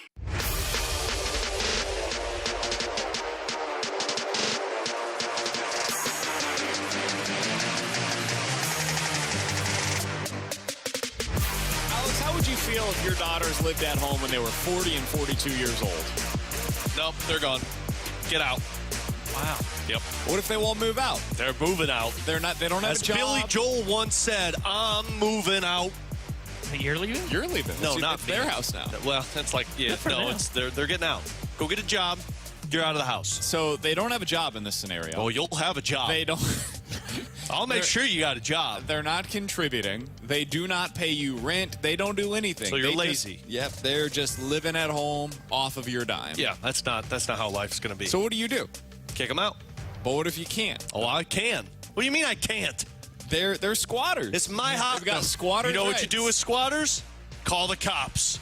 I know you would, buddy. I know you would. I've done it before. The reason We I know. ask is because there is a woman who is 75 years old in northern Italy who had to go to court to kick out her two sons, aged 40 and 42, because she tried to convince them on multiple occasions, hey, it's time to find a new place. You gotta go out into the world and allow yourself to experience this beautiful country of Italy. And instead they said, no, we don't really want to. We're gonna keep living at home and we're not paying you a dime. Well, she took them to court, and Alex, they evicted them. They told them, you gotta go. You're not contributing. You gotta go. You gotta get up out of this house. Now, this is not the only such case that has taken place in Italy. Italy does have a bit of a culture where kids will stay at home longer than they do here in America. According to research, 70% of Italy aged 18 to 34 still live at home with their parents. It's about 73% for men, 66% for women. Now, of those people that are living at their parents' house, 36% were students, 38% had a job, and 24% were unemployed that were still living at home with their parents, again, aged 18 to 34. Man, even in the junk drawer, he's got numbers for us. So, Alex, the reason why I bring that up is because in 2020, there was another Supreme Court case in Italy where the kid that was living at home actually took his parents to court. Oh, because he nice. said, Dare you to try. I am a part-time musician that is not making enough money to support myself. My parents... Oh, really? You're a part-time musician and you're supporting yourself. Where's the money at? You paying for your rent? His parents, he said, need to pay me to be able to sustain my lifestyle while I live at their house. Bradford, have your hand on the dump button just in case, my man. This is baloney. Now, he did not win his case. No bleep he didn't win his case. Yeah, I'm not surprised he didn't win his case. What do you do? I'm a part-time musician. You're unemployed. So if you're unemployed, go get a job and be the part-time musician so that you can pay for yourself, because I'm not paying for a 42-year-old to live on my couch. Has anybody seen Step Brothers? Can you imagine? Can you imagine if your kids are living at home? He's like, let's say your kid is 25 years old. He's a part-time musician. You're like, kid, 25 is okay, though. See, there's a cutoff. My parents cut me off at 26 years old. Oh, I got no problems with that. Your kid comes to you and says, Dad, I'm not making enough money. I need you to supplement my income. Instead of me getting another part-time job to support myself, where T-Bone, he's doing a bunch of side gigs. Yeah, he's working here and he's supporting himself by going out and doing play-by-play. Alex, I worked at Joe's Crab Shack in Buffalo Wild Wings in Olive Garden. Alex, you worked I saved the world against the pest control guy. That's right. My hero. My hero. You're welcome, buddy. Buddy, you got to go out there and earn yourself money. You can't be sucking on the teat of your parents forever. At some point, you got to look at it and be like, maybe music's not the actual career. I was going to say, when is the cutoff for, you know what, you got to just get out of the house? 30. If you're over 30, the age that of feels kind of high for me. So when I got off my parents' insurance was when they kicked me out of the house. 26 is when you get off, unless you get on your own. I would say there's one slight difference that I would add. If the kid says, "Hey, I don't want to pay rent for the next year while we save up to buy a house. Yes. Can I come live with you for a year and then I will have a house?" As long as there's parameters on the time in which you are spending there, I think that's reasonable. Otherwise, though, like, it can't be a permanent solution to the problem. Because was that you defending your actions by living with me? No, my wife. I knew exactly. But my wife and I almost did that. Like, when we sold our first house and couldn't find the house we're living in now, we talked about, like, let's sell this house. Let's live in the basement of one of our parents for 6 months, save up as much money as possible, and then we buy the home that we want. Man, that's that down fine. payment's tough. It's tough. When you walk up to your parents and say, "Mom, Dad, my music career didn't take off, so could I crash on the couch for a couple of months?" Or I got fired. I needed a new place to sleep. No, that's not how this rolls around here. Wait. If you get fired, I think it's fine, as long as you're out there willing to try to get another job. Yeah, you got a week. No, a week's a little cruel. You got a week to get approved for a job. You got 6 months to get yourself back out on your feet. Yeah. No. And then we got to get I drive a hard bargain around these parts, and it's no coincidence that this Italian mother said, "You get the bleep out of my house, stop eating my spaghetti noodles, and you go find a way to make your own spaghetti noodles." 314-399-9646 is the Air Comfort Service text line. Guys, this is a sports show. Talk about sport. Get into sports coming. We'll get sports coming up next. The Blues are spending this year trying to get back to being good. How do they get to the point where they are great again? We'll talk about that next here on 101 ESPN.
West, WXOS HD1 East St. Louis, 101 ESPN is driven by Auto Centers Nissan, home of the lifetime warranty and 30-day return. Wall-to-wall Blues coverage is right here. 101 ESPN is live from the Centene Community Ice Center. Brought to you by Bud Light and E&B Granite. Bernie Federko's only choice for granite countertops, cabinets, and flooring. Get up, baby, get up!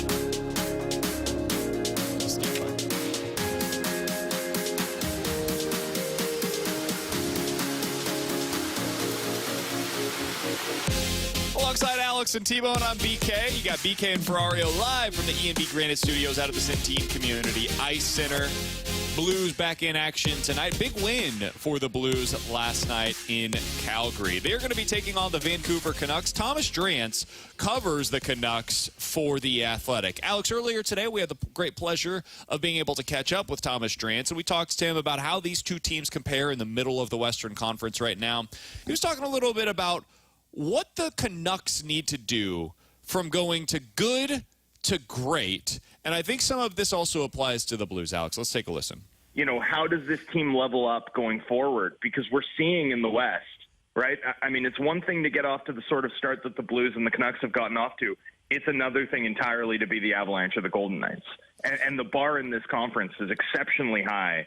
I think that next step, getting to good is fine, but going from good to great is the real trick. How can the Canucks pull that off, especially with all the uncertainty hanging around some of their best players going into this summer? So here's the thing with what he talked about. And to me, he used the wrong teams as comparison. Because to talk about not so much like they're great, but to be Vegas, your owner's got to basically be involved in every significant trade, be willing to trade pieces that you really don't want to part with, to bring in somebody and hope it works and spend always at the salary cap, which is fine, but it's not a lot of teams can do that. Or to be the Colorado Avalanche, they're great right now. But to be great, they had to draft first overall, 4th overall, 10th overall. So, like, you were awful for 5-6 years before you were great.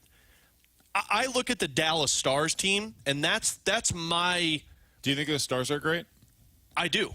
I think the Stars are in the same conversation as Colorado and Vegas. And the Stars, they were never awful for a long stretch of time, but they're also not the team that just is involved in every significant trade. They know when to capitalize on certain players, but they've also have to click on their actual guys. Now, look, when you have Miro Heiskanen, you get to be elite because that's one of the best, and you drafted him top 4. But, like, Jason Robertson was in the second round. Rope Hintz was mid to late first round, if I'm not mistaken.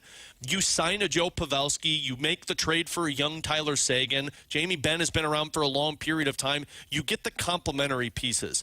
So for Vancouver, who's very similar to the Blues, like, they've got the elite guy. They've got Elias Pettersson, and you better hope you can keep him running. You got Quinn Hughes, and you got a really good goaltender. For the Blues, you're still searching for that defenseman. You've got the guy in goaltender. And frankly, I think you got the next guy in Joel Hofer. And to me, you have a guy who can be that elite, and that's that Jordan Kyrou. Now, how do you surround them? I look at Dallas and say the way that they surrounded their guys was they had the development of younger players, the Jason Robertsons. They drafted correctly like a Rope Hintz, and then they brought in the Joe Pavelskis, the Tyler Seguins, the Jamie Benns. They surrounded that roster. They complemented that roster. That's going to be the challenge for both Vancouver and St. Louis is, okay, you've got the core pieces. Now, how do we develop in the minors? And then how do we surround them with the right pieces via free agency or trades? And most importantly, they have the goalie. Like, that's got to have the goalie. That's what it makes everything work in Dallas. And Vancouver as well. and St. Louis both have the goalie. We think so, absolutely. And certainly once we get to the postseason, I've never had any questions about that with Benner. I've been very impressed by what we've seen so far from him during the regular season. I think what he was talking about is just like the two teams that you've got to clear right now are Vegas and Colorado. Like, roster building, I don't care how you get there, frankly. If you do it the way that Vegas does, if you do it the way that Dallas does, if you do it the way that Colorado does, it doesn't matter to me. What matters is that you do it, that you get to the place of being great. And I think the Blues are still 2 steps away from that. I think the Blues right now are trying to get to being good. And I think what he's talking about with Vancouver, like, I respect Thomas Drance a lot. I think he's a really, really good reporter and a great hockey analyst. I think he's talking about the Vancouver Canucks skipping a step as well. I don't think they're even yet to being good consistently. We need to see them get there first before I'm even having a conversation about them getting to the point of being great. They have game breakers that are guaranteed to be game breakers. You know that about Pettersson. You know that about Quinn Hughes. I've got no questions about them whatsoever. It's about the supporting cast for them. I think the difference between where Vancouver is and where the Blues are is I feel pretty good about the Blues' connective tissue. I think that Colton Parayko's a really good, solid, top second-pair defenseman, one of those two. Falk, you could put into that category. Shin. Like, they've got guys that are in that middle six group that I feel great about. Question is, do they have the game breakers yet? And we don't know. We don't know if Kyrou and Thomas are going to be that for the Blues, what Quinn Hughes and Pettersson are already for the Canucks. I think the Canucks are trying to build the middle portion of their roster the way that the Blues have. So they're both missing very different key ingredients, or they're hoping to develop those this year, but that's how you get to good. And for the Blues going into this game tonight, I think it's a really good measuring stick game. And that's something else that you asked Thomas Drance about earlier today. Here's what he had to say about what he's looking forward to watching between the Blues and the Canucks in this matchup. We asked Rick Tocchet ahead of that Nashville game, right? I pointed out to him that Vegas had the Nashville Predators and the Vancouver Canucks at roughly the same over-under number for points. And he immediately mentioned Nashville and St. Louis as two teams that he was eyeing similarly. Those types of teams that if Vancouver wants to get to where they want to go to, which is the Stanley Cup playoffs, they're going to have to finish ahead of them. And, you know, the St. Louis Blues are in that mix too. The middle tier is what Doug Armstrong talked about. And look, Vancouver's benefiting, like Thomas told us, from both other teams in Canada being awful. Like Edmonton has not been good this season. Calgary, the exact same. So Vancouver might be gifted a top 3 spot in the Pacific Division. But if they didn't have that, or if Calgary and Edmonton are going to be fighting for this wild card spot, this is that middle tier. And we're talking about the Blues, Minnesota, Arizona, Nashville, Winnipeg. These are the teams that you're battling against. And frankly, when you look at Vancouver, this is that step for them to get closer to great, and it's experience.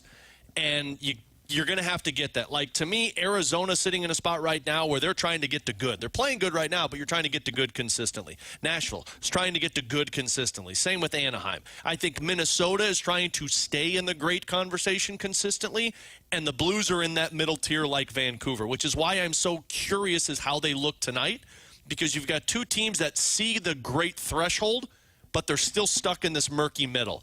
And to be those teams that get to great, you're going to have to push for one of these playoff spots. Because if you finish top 10, well, then you're stuck in good, and you're probably going to be in good for a couple of years until these guys develop. But if you can get to great by accomplishing a playoff and being one of the top teams in the middle tier. I don't think the Blues can get to great this year.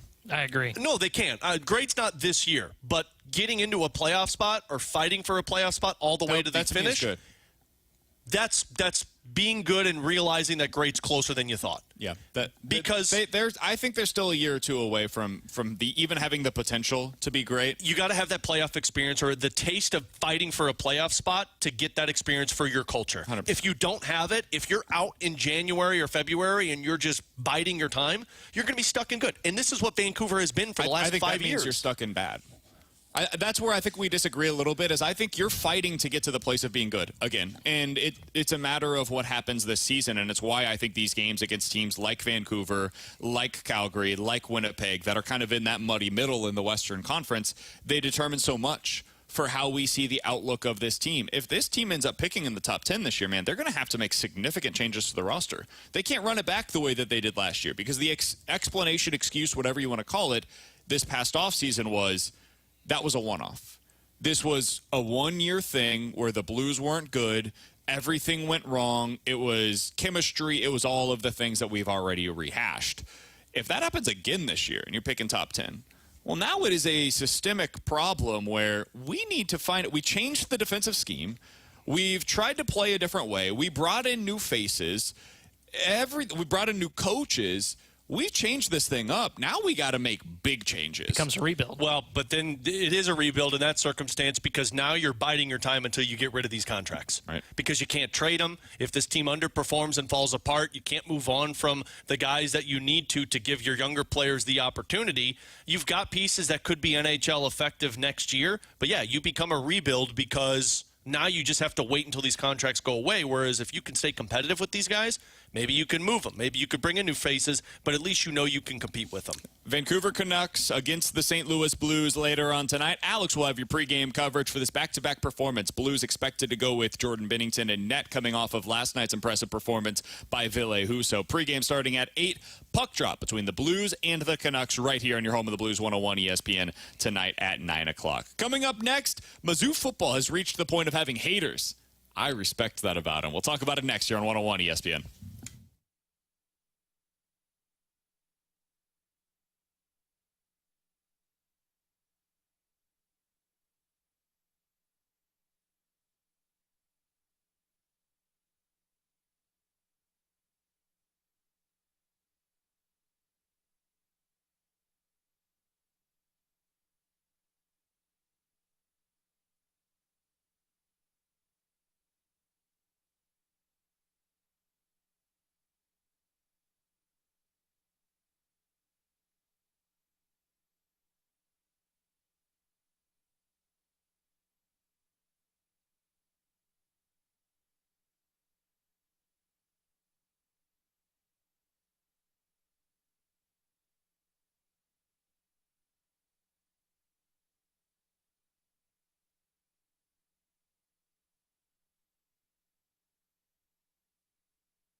We're back to more exclusive Blues talk.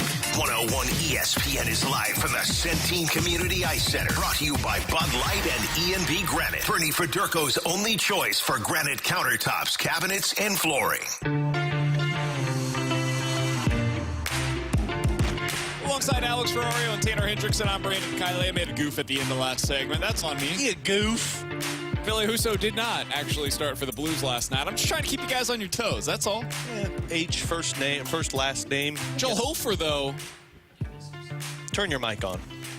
I do miss Husso. Joel Hofer looked fantastic in a Blues uniform last night. Ville Husso, I'm sure, looked great in his Red Wings uniform earlier this week. He did not, of course, get the start in net for the Blues. That's a bad job by me. I will certainly try to be better. All right, Alex. No. You know I love me some Mizzou football. Yeah, They're off this weekend. It's a guaranteed Spirit win. You appreciate that about the Tigers. They're preparing for their big clash against the Georgia Bulldogs down next week in Athens. Well, it sure sounds like the Georgia Bulldogs are starting to get a little worried about our Tigers because one of their reporters, his name is Mike Griffith. He covers the team for one of those fan sites down there. Some blogger, probably. He was on with Paul Feinbaum yesterday. And they got to talking, and early on in the conversation, Mike decided to take exception with something that Paul Feinbaum had to say about our beloved Eli Drinkwitz. Here's what that conversation sounded like between Mike Griffith and Paul Feinbaum. Been Eli Drinkwitz that you're buttering up these days. What's your beef with Eli Drinkwitz? I don't have a beef, but I've seen it a million. Just sideswipe the guys who are driving down the street here. Everybody's trying to turn Drink into the next Nick Saban. Look, he's won a couple of games. Let's not get carried away with Eli Drinkwitz. I was one of the first people that said, is he a genius? Is he a nerd? Is he a cool guy? He's looking pretty cool. He's looking like a genius. But let's not get carried away with the Nick Saban comparison. I was just wondering why you just kind of sideswiped Eli Drinkwitz. The guy, acting like I've created something out of cloth. I think right now he's a legitimate SEC Coach of the Year candidate. Now, the most impressive thing he's done is lead LSU for a few quarters, and I don't even think he won that game. So let's find – I'm from the show – I'm from – what do they used to say? I'm from the show me state. You got to show me. Okay, they did get a ranked win over Kansas State, and at that time the SEC was desperate for any kind of out-of-conference success. But, let's see what's ahead for Missouri. Now, this was a team that was beating Georgia by 10 points last year at home before, the choke factor. They're at home before they blew that game last year. Everybody love everybody! This boy is wild. I like it. I kind of want to get him on the show next week. I don't like him that much. I think the dude needs to pump the brake a little bit. Mike Griffith covers the Georgia Bulldogs for DawgNation.com, D-A-W-G Nation. He's a dog. And he says that Missouri choked it away against Georgia last year. He's kind of right about that. He's absolutely right. He says that Eli Drinkwitz shouldn't even be in the conversation for SEC Coach of the Year. He called him a nerd. He called him a dork. Said, I don't know if he's going to be a nerd. I don't know if he's going to be a dork. I don't know if he's going to be cool. He said he's looking pretty cool right now. I love it, Alex, because it used to be where Eli Drinkwitz and Missouri was so irrelevant, you wouldn't even hear them come up in a conversation like this. This stuff used to be about, Lane Kiffin or Beamer out at South Carolina, or you'd see it about Heupel at Tennessee. No siree, not anymore. Now they're talking about our Tigers in this way. They're so afraid of us that they got to come on national TV with Paul Feinbaum and start throwing some jabs our way. I appreciate it, Alex. They're not focusing on the facts that they've got Florida this weekend. They're looking forward to playing against our Missouri Tigers. That's how afraid these teams are. First of all, this individual, I don't understand why you got to call Eli Drinkwitz a nerd. Let's pump the brakes before we start making fun of people's appearances. Again, okay? I want to get this guy on the show. No, I don't get the nerd vibe from Drake. I do get the. I thought he was a Jeopardy contestant when I first saw a picture of him, but that's not a bad thing. That's a good thing for him. I agree. This is a great thing to be sitting here bashing on the Missouri Tigers because your Georgia Bulldogs are the real reason that they're going on a run. But to sit there and what have they done? And the best thing they've done this season is lead LSU for a half. Yeah, that's a pretty good thing. But they also beat 3 ranked opponents. Yeah, let's not count the K-State game. They're clearly a bad football team now. But they were ranked at the time. In what world are they bad? They've lost one game. Meanwhile, Georgia's won by 6 points against a couple of unranked teams. You barely beat Auburn early in the season. What have they done? They've lost 2 games, by the way, my friend. Come on now.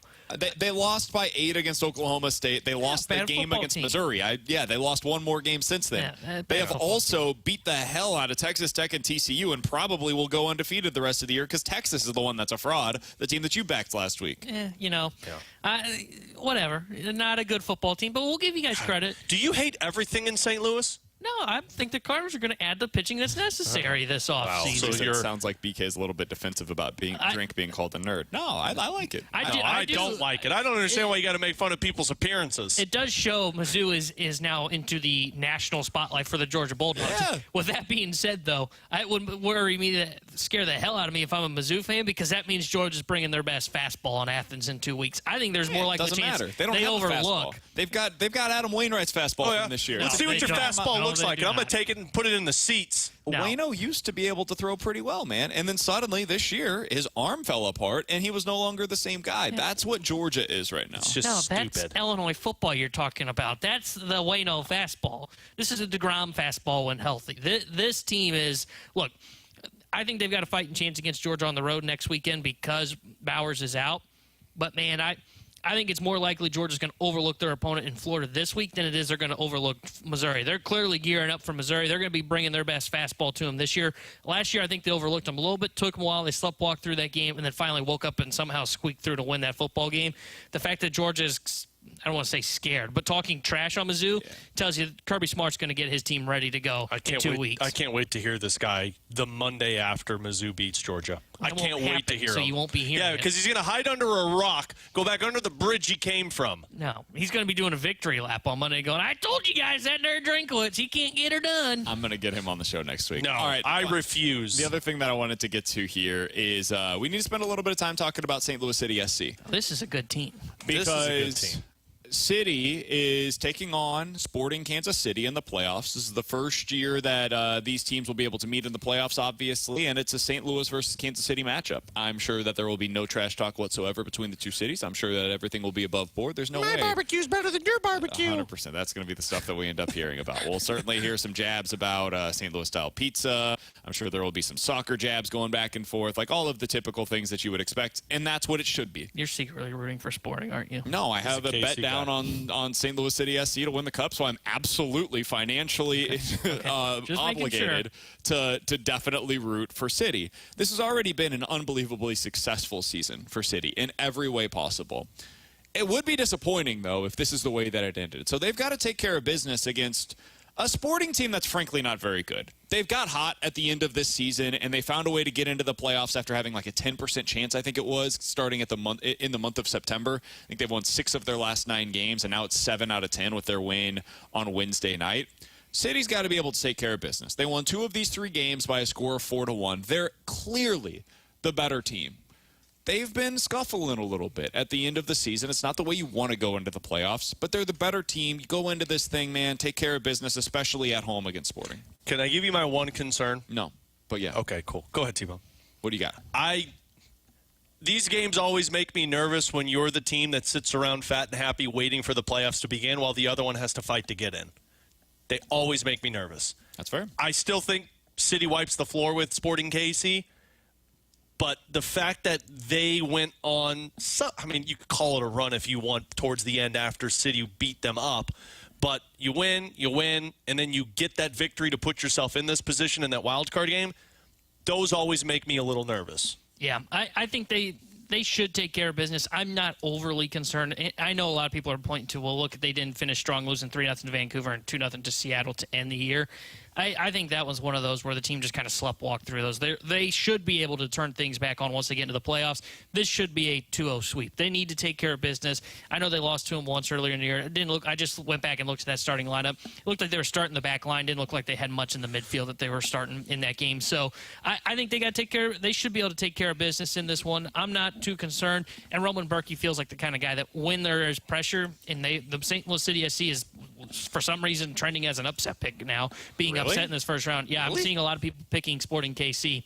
I think this is when you're going to get the best of Rowan Berkey, a guy that should have been an MVP finalist. He wasn't. Got snubbed in that award, in my opinion. I think he's going to bring his best game for any kind of mistakes that may occur. And then they've got the scoring punch that they should take care of business. Vegas knows, man. Vegas always knows.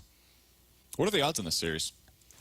Have you checked them out? Come on, hey, T-Bone. You asking the wrong guy. You're the soccer guy. You're more the soccer guy than Rockio.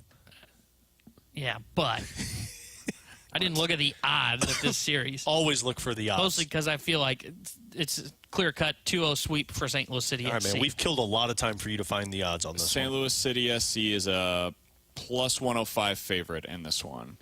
Plus 105 for them to win, plus 220 for Sporting KC to win outright. So about a 2-1 favorite in game one of this series. What are they on the home point spread? What? Right, T-Bone? What? I don't even know what that means. So, yeah, they're a significant favorite going into this one. I personally think as they should be.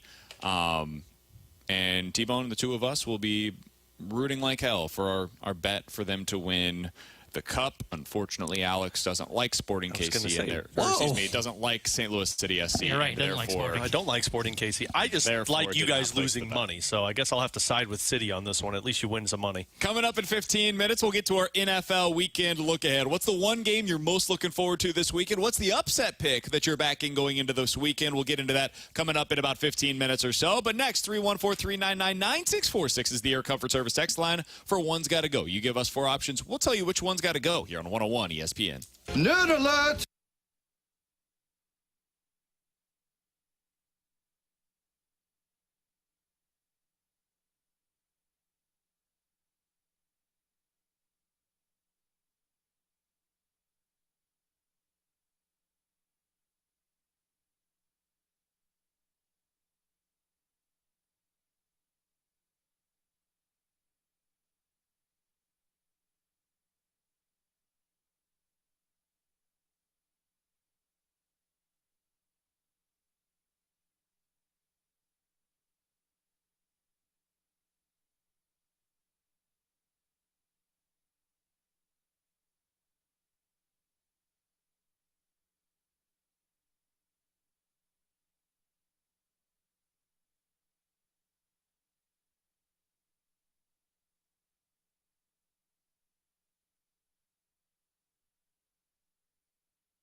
101 ESPN Sports Center.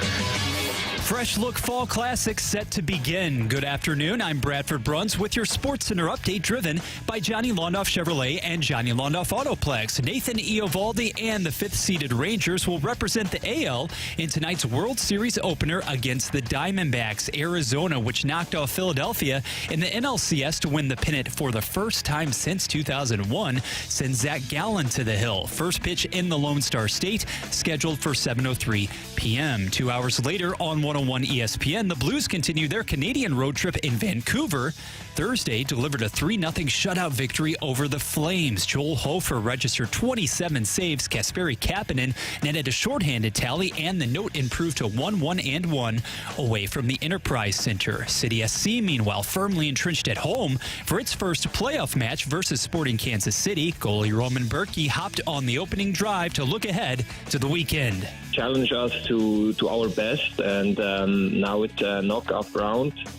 Yeah, so and against Kansas, another derby, so it's going to be fun and hopefully with a lot of fire in it. The Sports Center update was driven by Johnny Londoff. Find new roads and shop 24/7 at Londoff.com and LondoffAutoplex.com. Are you kidding me? More Blues talk, more often. 101 ESPN is live from the Centene Community Ice Center. Brought to you by Bud Light and E&B Granite. Bernie Federko's only choice for granite countertops, cabinets, and flooring. This is BK and Ferrario. Time now for One's Gotta Go. We offer up the talking points, and you get to pick which one's gotta go on 101 ESPN.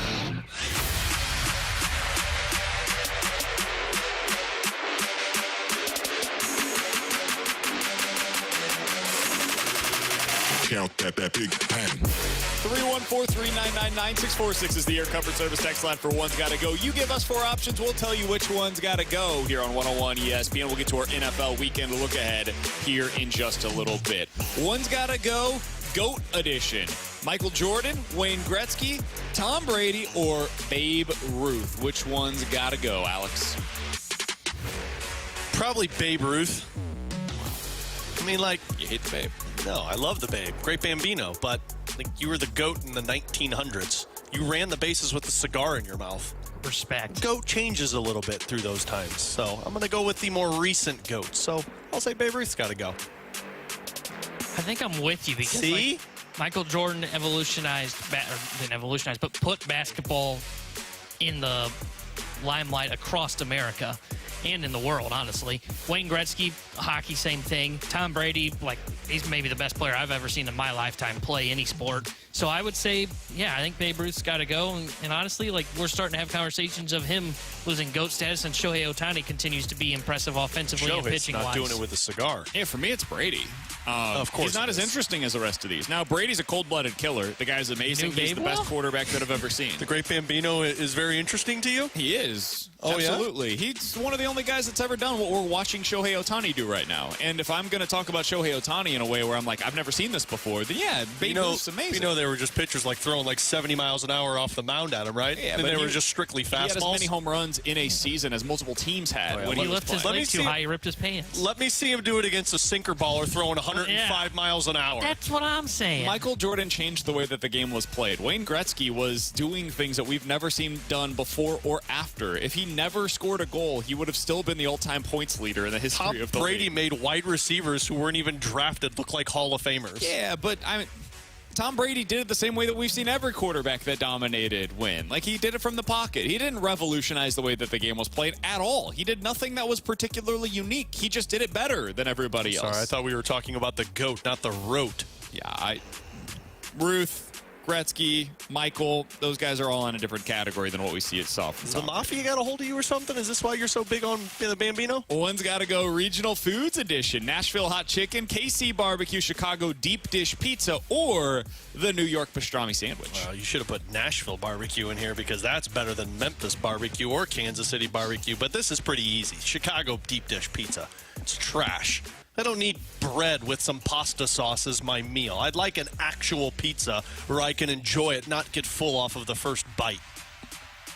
See, I'd get rid of the pastrami here. I'm not big on the pastrami sandwich. love me Get rid of some New York pastrami. I'm not as big a fan of deep dish pizza, but there are some places that I do like up in Chicago. So I'm sorry, the pastrami's got to go. You're crazy. Yeah, I'm going with Alex. I would go with the Chicago deep dish style pizza. I like deep dish. I don't even have a problem with it.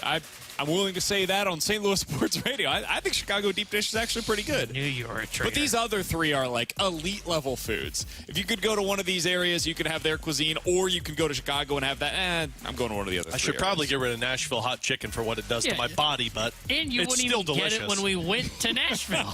Because I knew we had a 6-hour drive home, and I didn't want to hear you complain about me stopping every 5 minutes. It would have been fine. I was begging. Oh, that's such good stuff. One's got to go end of your holiday edition. Halloween, Thanksgiving, Christmas, or New Year's Eve. T-Bone, let's start with you. This is easy.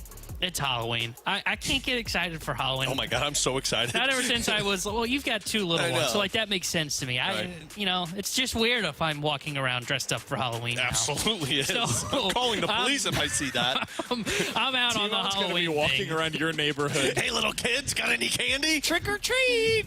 Do I need to tell a joke here, or can I just get my candy? But no, it's Halloween for me. I love Thanksgiving. I love Christmas. I'm okay on the New Year's Eve one, but Halloween, get it out of here. Alex 100% makes kids tell a joke. Oh, yeah. 100%. And if he doesn't like it, he closes the door in front of him. You know what's funny? I can't tell if he's the guy that makes kids tell a joke or he turns the lights off so nobody comes to his house. That's the thing. It's one of the two. So I've owned a house now for 7 years. I haven't been home for Halloween once. Wait, how's that possible? Because your Do you kids put are candy two. out front? Well, no. Why would I put a bowl of candy out front You when say I'm not take home? one. Wait, oh, what- yeah, because kids abide by that. Because every year, so I had a 1-year-old niece when we just bought the house, okay. and then my nieces got older, and then I had my first kid in 2021. That By the way, makes T-Bone's sense. got to go to a bar this year. Dress up and go to a bar, man. That's how you meet people, man. I actually think I've got to do play-by-play on Tuesday. Oh, of course. yeah, you do. sure. You got to do work. First, we make fun of the Italian guy that didn't have the side job. Come on. Well, Damn, there man. was 2 of them, and they were lazy. And those are my people. And now we're upset at me for getting the side Those job. Italians should have got a job. You should go as Captain Underpants. Oh, no. That'd be great. No, you can't. Maybe We I'll already do that. said the guy can't be walking around on Halloween. Now you want to put him in It'd be underpants? amazing. It'd be absolutely amazing. Yikes. The proper answer on this one is New Year's Eve. And I love New Year's Eve. But Do you? I'm not I love New Year's Eve because it's the perfect reason for me to stay home with my wife and not do anything. But you have to stay up. No, he doesn't. He goes to bed. No, we stay up. Do you? Oh, yeah. That's the one night that You've got to be miserable You on New guys Year's act Day. like I go to bed all the time. I go to bed early in the summertime. No, that's During false, too. during Dude, hockey season, I'm up till midnight we were every night. in Nashville, and I said, dude, we just got here. Let's go party.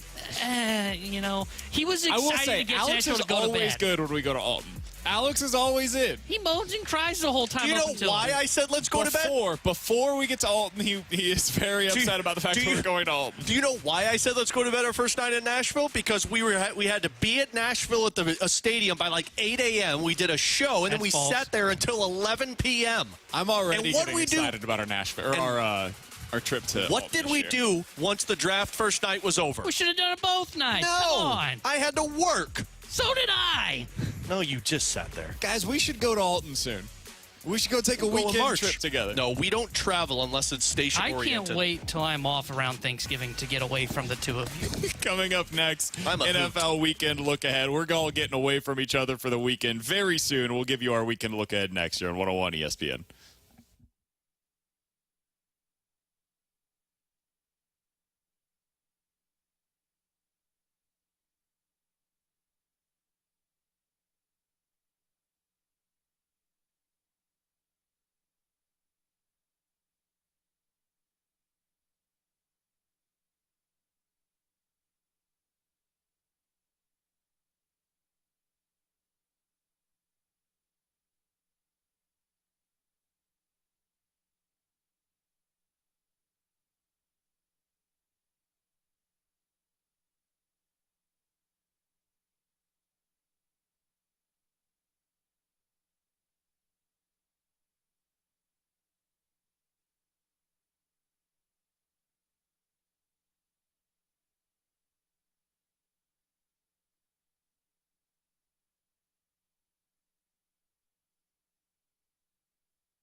Wall-to-wall Blues coverage is right here.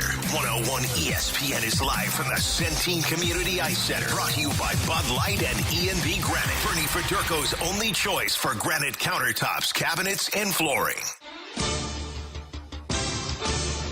All right, let's dive into our NFL weekend look ahead. We're going to dive into everything that you need to know going into this Sunday slate with Alex and T-Bone on BK. If you missed anything from today's show, be sure to check out the podcast page. You can do so at 101ESPN.com, the free 101 ESPN app, or youtube.com/101ESPN, where our studio cams are powered by the Air Alliance team. Alex, the podcast is presented by Dobbs Tire and Auto Center. All right, let's get to the weekend slate. The Sunday slate is not a very good one, frankly. It's not a very good weekend in football in general. Go to the pumpkin patch. This is the weekend to do it. I already did that, man. I already carved my pumpkins. Enjoy it with your kids. Carve your pumpkins this weekend. You it. got Halloween next week. Just enjoy that. Don't worry about some of this football. So you really are miserable, you know what?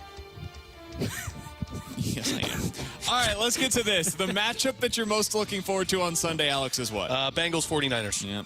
I mean, that's the only one that's really competitive, like Dallas and the Rams, maybe. Yep. Okay, well, now you're just taking all of them. Oh, okay. Cool. Why don't you just read every game Okay, off? well, you got the Vikings and Packers. That's a divisional opponent. You got the Jets and Giants. Yeah, that's not the one. Eagles, Commanders is another really good one. Saints and Colts. You got Browns and Seahawks, Chiefs and Broncos. No, I just skipped the Panthers game. Bears and Chargers, Texas Panthers.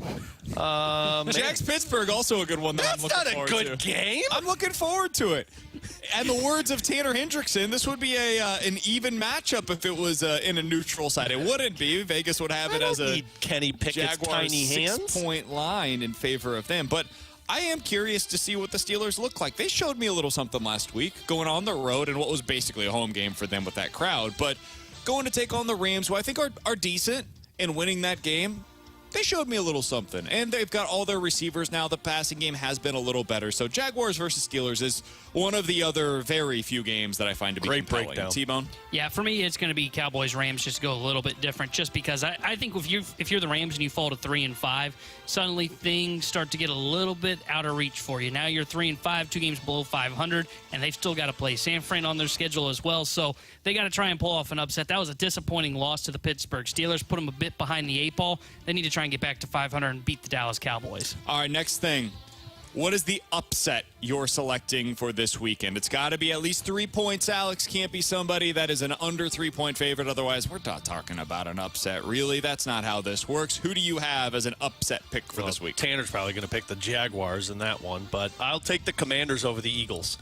I think that defense, I think Philadelphia might be a little fat and happy after what they just accomplished, and it's a short week for them, right? They played Monday, correct? Yep.